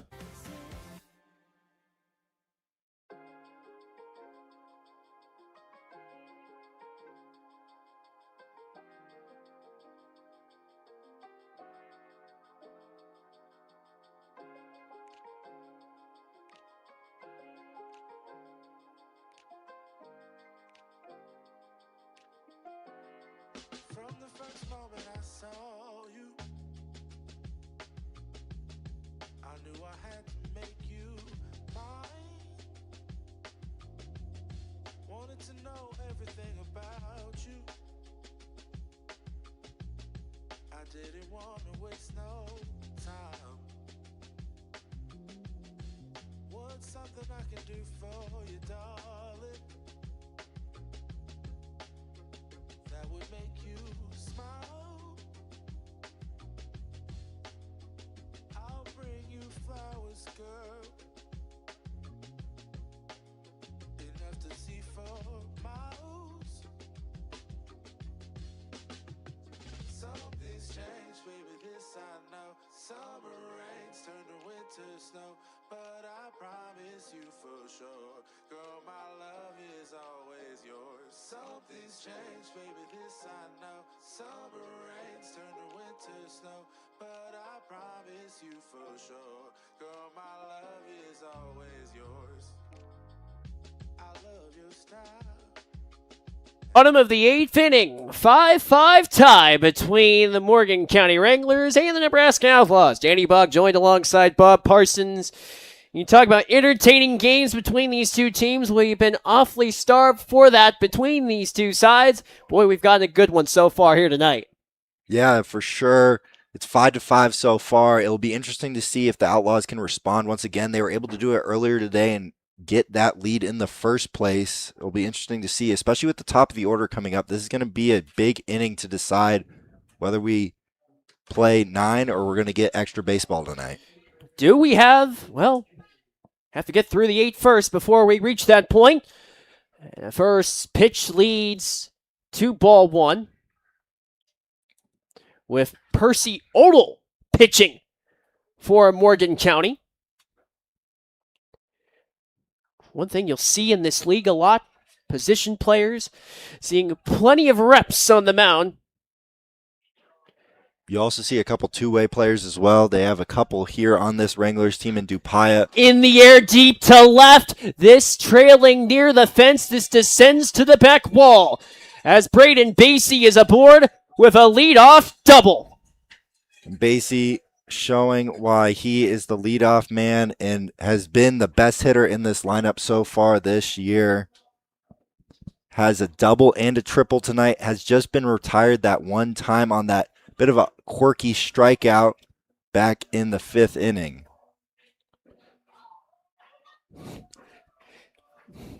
You talk about a great night for Braden Basie. That was it. Which brings on Gideon Leslie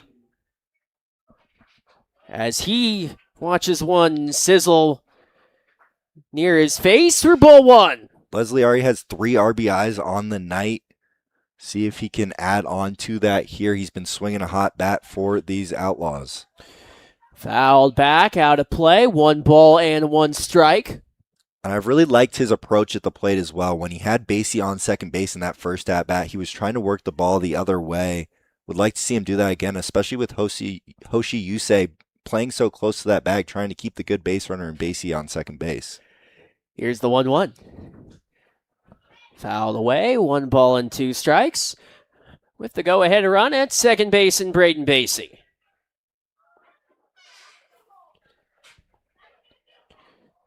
Percy Odell faces Gideon Leslie. 1 for 3 tonight. The 1-2 misses. Leslie continually putting up good at-bats for these Outlaws and just getting deep into counts and seeing more pitches. You start seeing the same pitches, the same pitch shapes. You know where stuff is going a little bit more, and you're able to put good bat on ball. Swing and a miss and a strikeout, which sets up the stage for Lee Jones.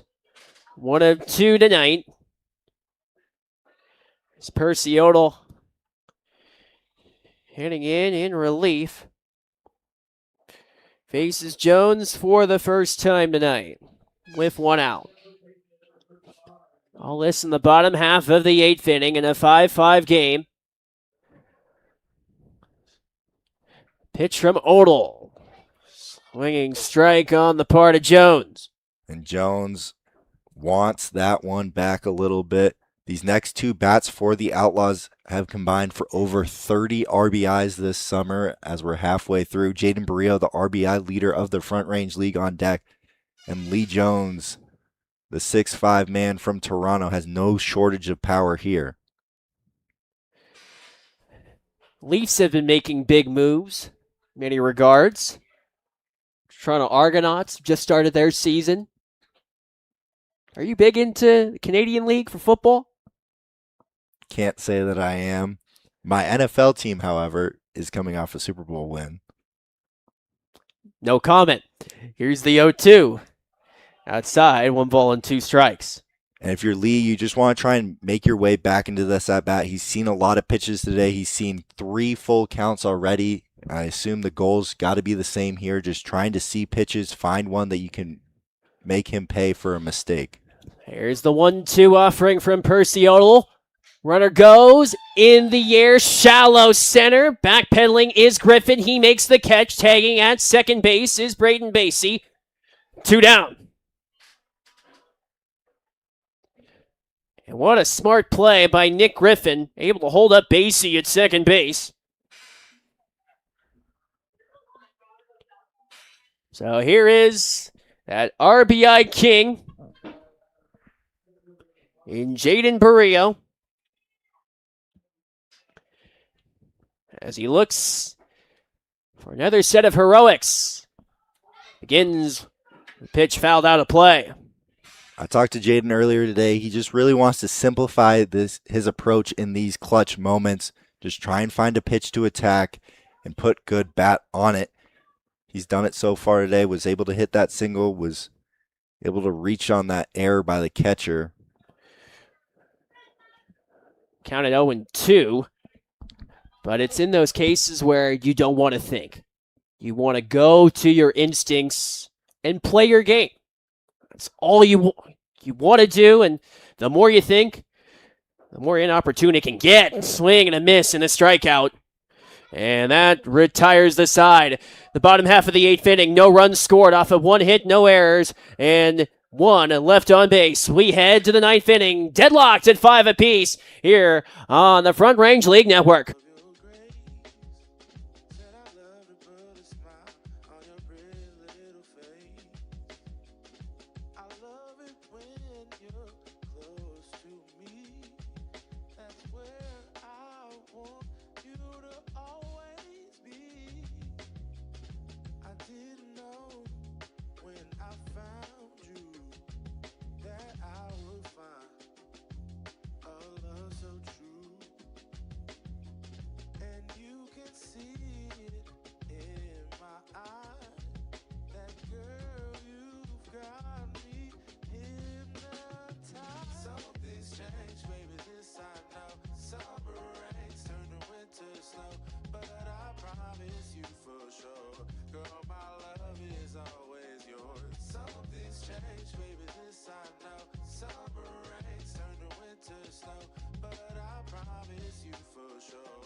We begin the 9th inning.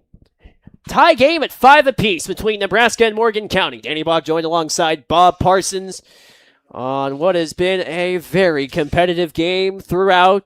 Nebraska having taken a 5-2 lead, and the rally from the Wranglers to make it a 5-5 game. As we see Bumjin Cho remaining on the mound facing Hoshi Yusei. First pitch leads to a strike. The count at 0-1. Cho readies himself, the 0-1. In towards right, turns and spinning was Cherry for the out. What great fielding from Bennett Cherry for out number 1. And that's got to help if you're Cho and if you're Bennett Cherry, just building that confidence back. Cherry not necessarily having his night defensively, but made a really good play right there. One down, brings on Daryl Dolan. How big is that? 2 pitches into the inning, and already an out. Cho sent to deliver into the dirt for ball 1.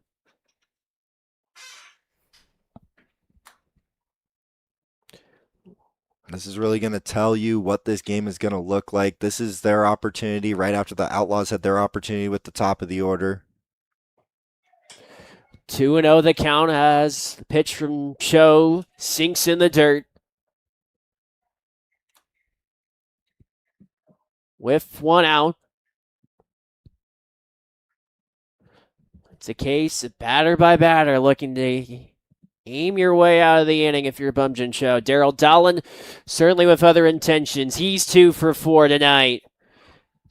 A strike. 2-1 the count.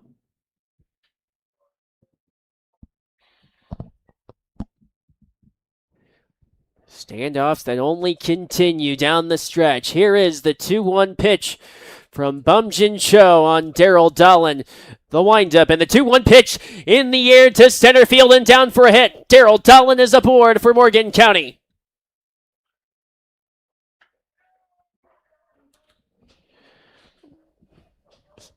So for Morgan County, you look for a base runner.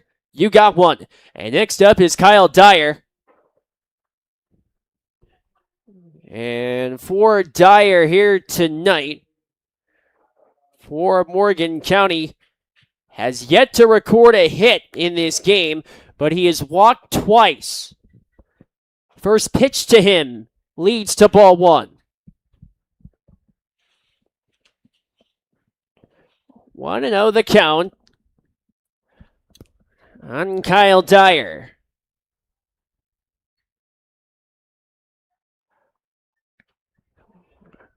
This descends wide, a 2-0 the count.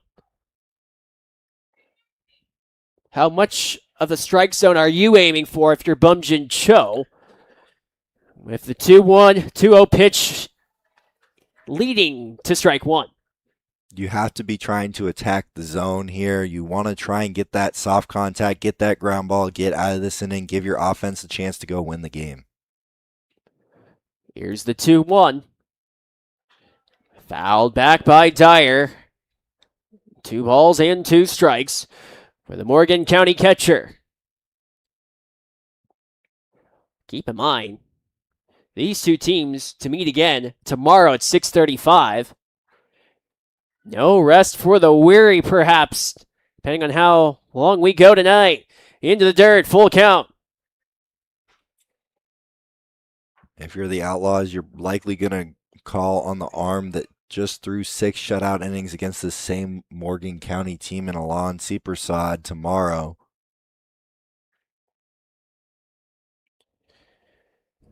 Something to keep in mind. Here's the payoff. And appeal to first. It is a walk. So Daryl Dolan heads to second base with Kyle Dyer at first. Brings on Noah Dupaya. 0 for 3 tonight. Did score a run after he was walked. Also with a strikeout. So what can Noah Dupaya do as he takes the first pitch strike? We talked about it all night, trying to simplify the moment, trying to slow that heartbeat as much as possible. Take deep breaths as much as you need to. Here's the pitch in the air to right, and this is fair. Coming around is Daryl Dolan at third. He's coming in towards the plate. He's in to score, and Morgan County has taken the lead off a double from Noah Dupaya.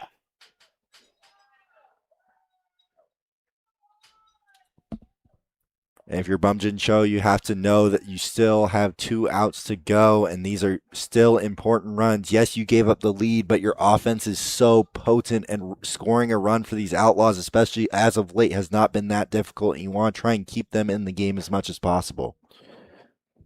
Brings on Nick Griffin. But Noah Dupaya has for now the go-ahead RBI double. In his 6-5 games, swing and a miss, 4-strike-1 on Nick Griffin. And if you're Nick Griffin here, you're just trying to hit a ball hard somewhere, preferably back up the middle. This infield is playing in, so you're looking for a pitch to elevate, try and get a sac fly, hit at least 1 run in. Runners on third and second with 1 out. The throw gets away. Dyer coming in towards the plate. He is safe at the plate, and Morgan County takes a 7-5 lead.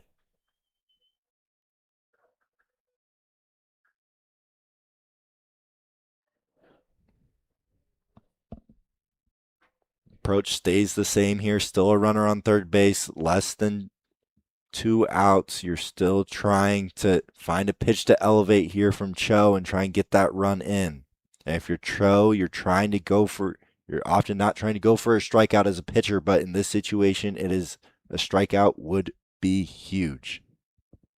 With a count at 1-1 on Nick Griffin, with a 3-hit night already, including the home run. And built on the rally. Ground ball up the middle for a hit. Griffin is aboard. Dupaya comes in to score, and Morgan County leads at 8-5.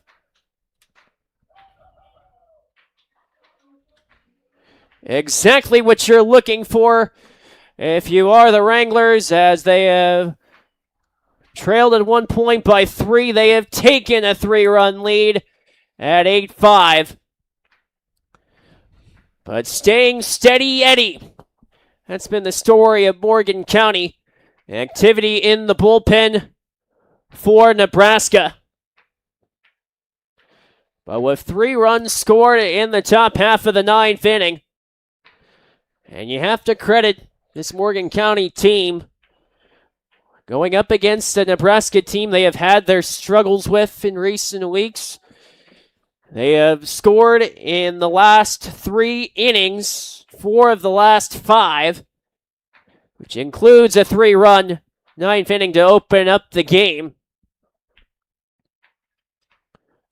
All this scoring, there still is 1 out in the top half of the 9th. So here's Bumjin Cho.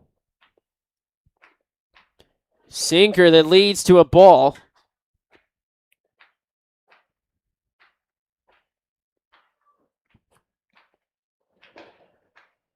Want to know the count.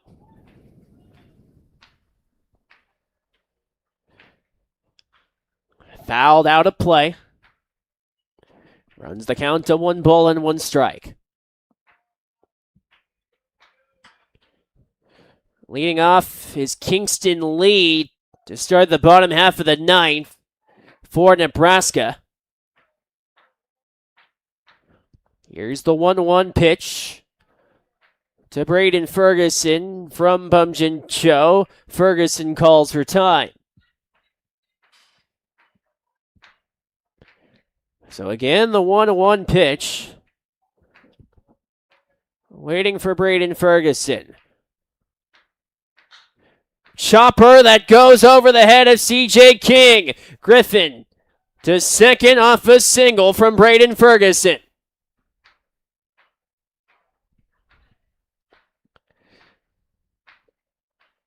As Morgan County has found their way of working around the base paths in the 9th inning. Brings on Landon Calabrese. In an 8-5 game in the top half of the 9th, Morgan County having scored 3 runs to capture the lead. First pitch strike much needed from Bumjin Cho. The count at 0-1. Griffin with the lead at second base. Ferguson at first. The 0-1 to Landon Calabrese. Ground a ball, right side, played by Jones. Throw to second, over the first, in time for the double play. We head to the bottom of the ninth as Nebraska looks to rally. Morgan County looks to come away with the win. Find out after this.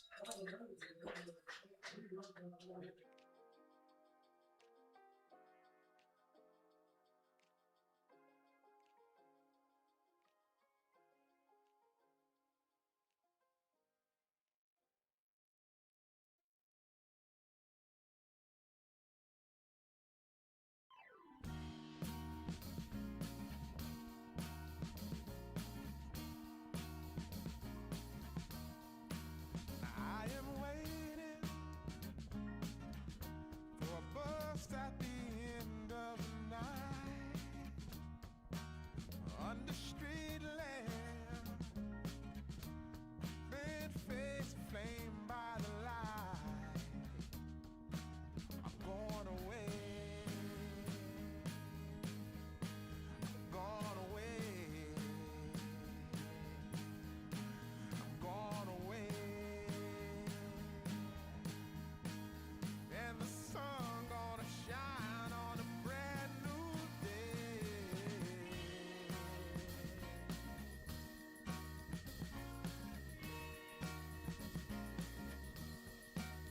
Must be somewhere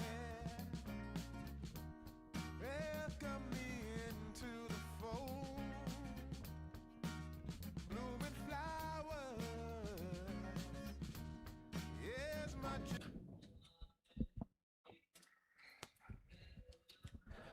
Before we begin the bottom half of the ninth inning, let's pause for station identification on the Front Range League Network.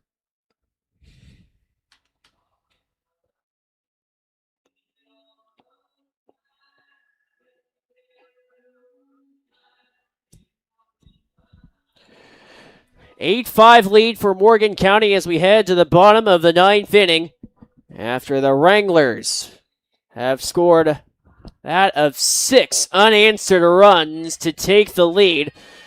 But now it's up to Percy Odell, the Brush, Colorado native. If Morgan County looks to end their 3-game losing streak in the Front Range League, he begins by facing Kingston Lee. First offering is in for a strike.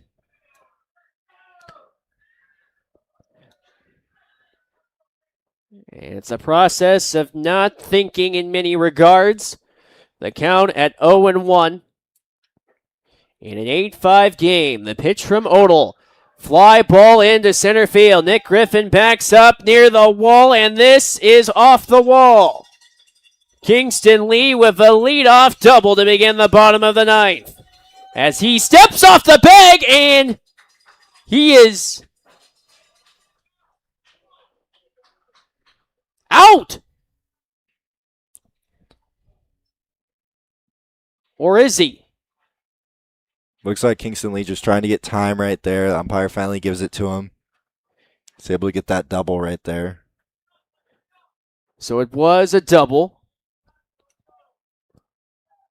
As he did call for time and got it granted. Rather at a tardy pace, but still nevertheless. Brings on Seth Onestad. Risen for ball 1. The count at 1-0.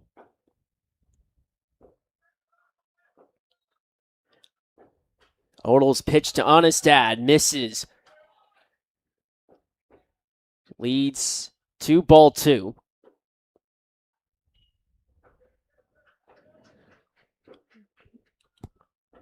Onestad 0 for 4 tonight. As Odell's 2-0 pitch misses for ball 3. Do you give Onestad the sign? Dude, you're just trying to get base runners right here. And they got one. They got 2 with the walk. That brings the tying run to the plate in Grayson Matlock. And if any team's going to have the ability to come back in this one in the Front Range League, it is these Nebraska Outlaws. They are prone to crooked numbers. They're prone to scoring with 2 outs. They're prone to not going down without a fight. This team is built for this moment here, even at the bottom of their order. So here's Grayson Matlock. First pitch, ground a ball that is played by Brumbaugh. Tossed to second, juggled by Yusei. So out is Onestad at second base. That brings runners to the corners with 1 out.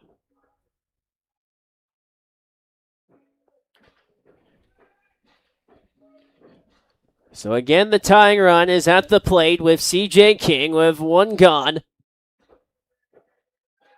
You cannot let Braden Basie hit this inning if you are Wranglers pitching. That cannot happen. If you let the lineup flip over, that is when you're going to get into trouble in this one. And he is in the hole with Bennett Cherry on deck.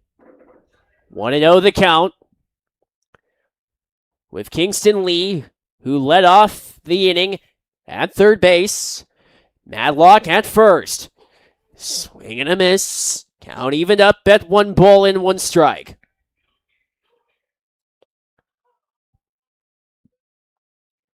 Boy, what pressure, what drama. In an 8-5 game, the pitch into the dirt, runner goes, easily stealing second base is Matlock. So you have 2 runners in scoring position in an 8-5 game. 1 ball and 2 strikes the count on CJ King. King elevates, fouled. I'm a little surprised that they did not want to throw down to second on that steal. The Outlaws are not willing to trade a run for an out at this point. Then again, with 8 combined errors in the game, you have that mark. Ground a ball, right side. Calabrese aims to step on the bag and does. And Kingston Lee comes in to score, and it's an 8-6 game.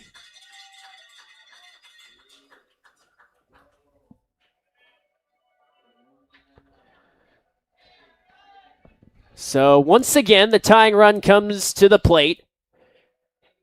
That's in Bennett Cherry, where his fielding game has been an adventure, so has been his at-bats, including a pair of hits tonight. As he represents the tying run, down to 2 outs, however. Odell misses for ball 1. And again, if you're Bennett Cherry, you have to know you are the 9 hole. You are just trying to flip that lineup card over. You're trying to keep this game going for just 1 more batter. The 1-0, out wide, 2-0. And if you're Odell, you have to know that as well, and you have to go after Bennett Cherry here. I understand that he's 2 for 4 tonight, but you'd much rather your chances against Bennett Cherry than you would against Braden Basie, Gideon Leslie, or Lee Jones.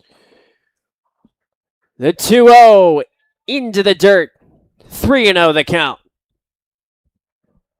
Beg your pardon, the pitch missed, but a swinging strike brings the count to 2-1.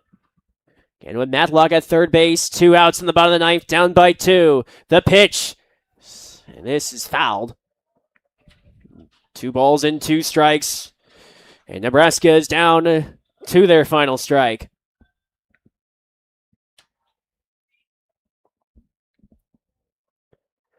Two and 2 to Bennett Cherry.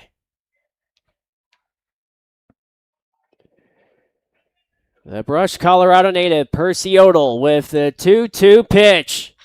In the air to right and down for a hit.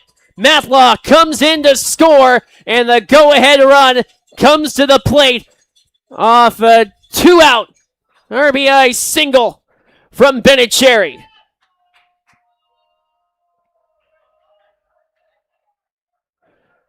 And it's an 8-7 game as Braden Basie steps up to the plate for Nebraska.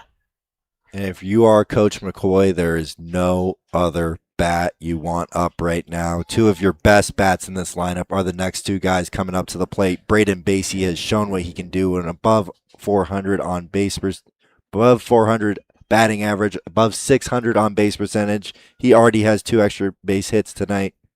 Why not make himself a single away from the cycle and win this one for the Outlaws? Wouldn't that be one heck of a story for Braden Basie, as he has had an incredible night. Manager T.C. Fairfield out for a visit, certainly to calm the nerves of Percy Odell. You talk about games of roller coasters. This league has definitely not disappointed. And if you're Percy Odell, you just have to try and find your way to another out here. That run in Bennett Cherry doesn't, in which they've pinch ran him for Isaiah Murillo. Would not be surprised to see Murillo take off for second base here. As Murillo represents speed with 2 outs in the bottom of the 9th. For Braden Basie, the pitch from Odell, swing and a miss from Basie for strike 1.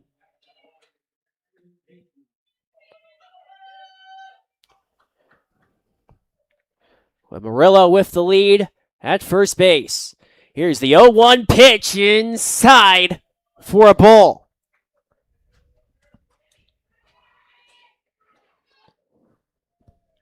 One and one to Braden Basie.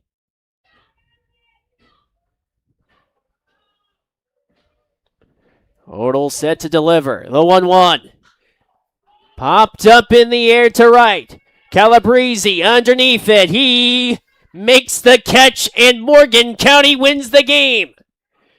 After trailing 5-2 in the 4th inning, Morgan County is able to score that of 6 unanswered runs, and they hang on for the victory by the count of 8-7. Percy Odell comes away with the win. Bumjin Cho is dealt the loss for Nebraska. But this being such an incredible game, so nice, we'll do it tomorrow. And we'll do it again on Sunday as well. In this little mini series here between these two teams. The Pioneers are going to break that up a little bit on Saturday for that 4th of July game. So that ensues. But with that, our scoring lists are final, with Morgan County scoring 8 runs off of 13 hits and 4 errors. Nebraska with 7 runs off of 10 hits and 4 errors. But as we wind our way towards the finish, that is all the time that we have for tonight's broadcast. Special thank you to everyone who makes this broadcast possible. To Hayden Fisher for pushing the buttons for us here tonight. And for that of Bob Parsons, I'm Danny Bach saying so long and take care, and thanks for being with us. Your final score, the Morgan County Wranglers 8, Nebraska Outlaws 7. We'll see you tomorrow at 6:25 for Morgan County, Nebraska, Part 2 of the mini-series, right here on the Front Range League YouTube page and on Hometown Radio, KFTN.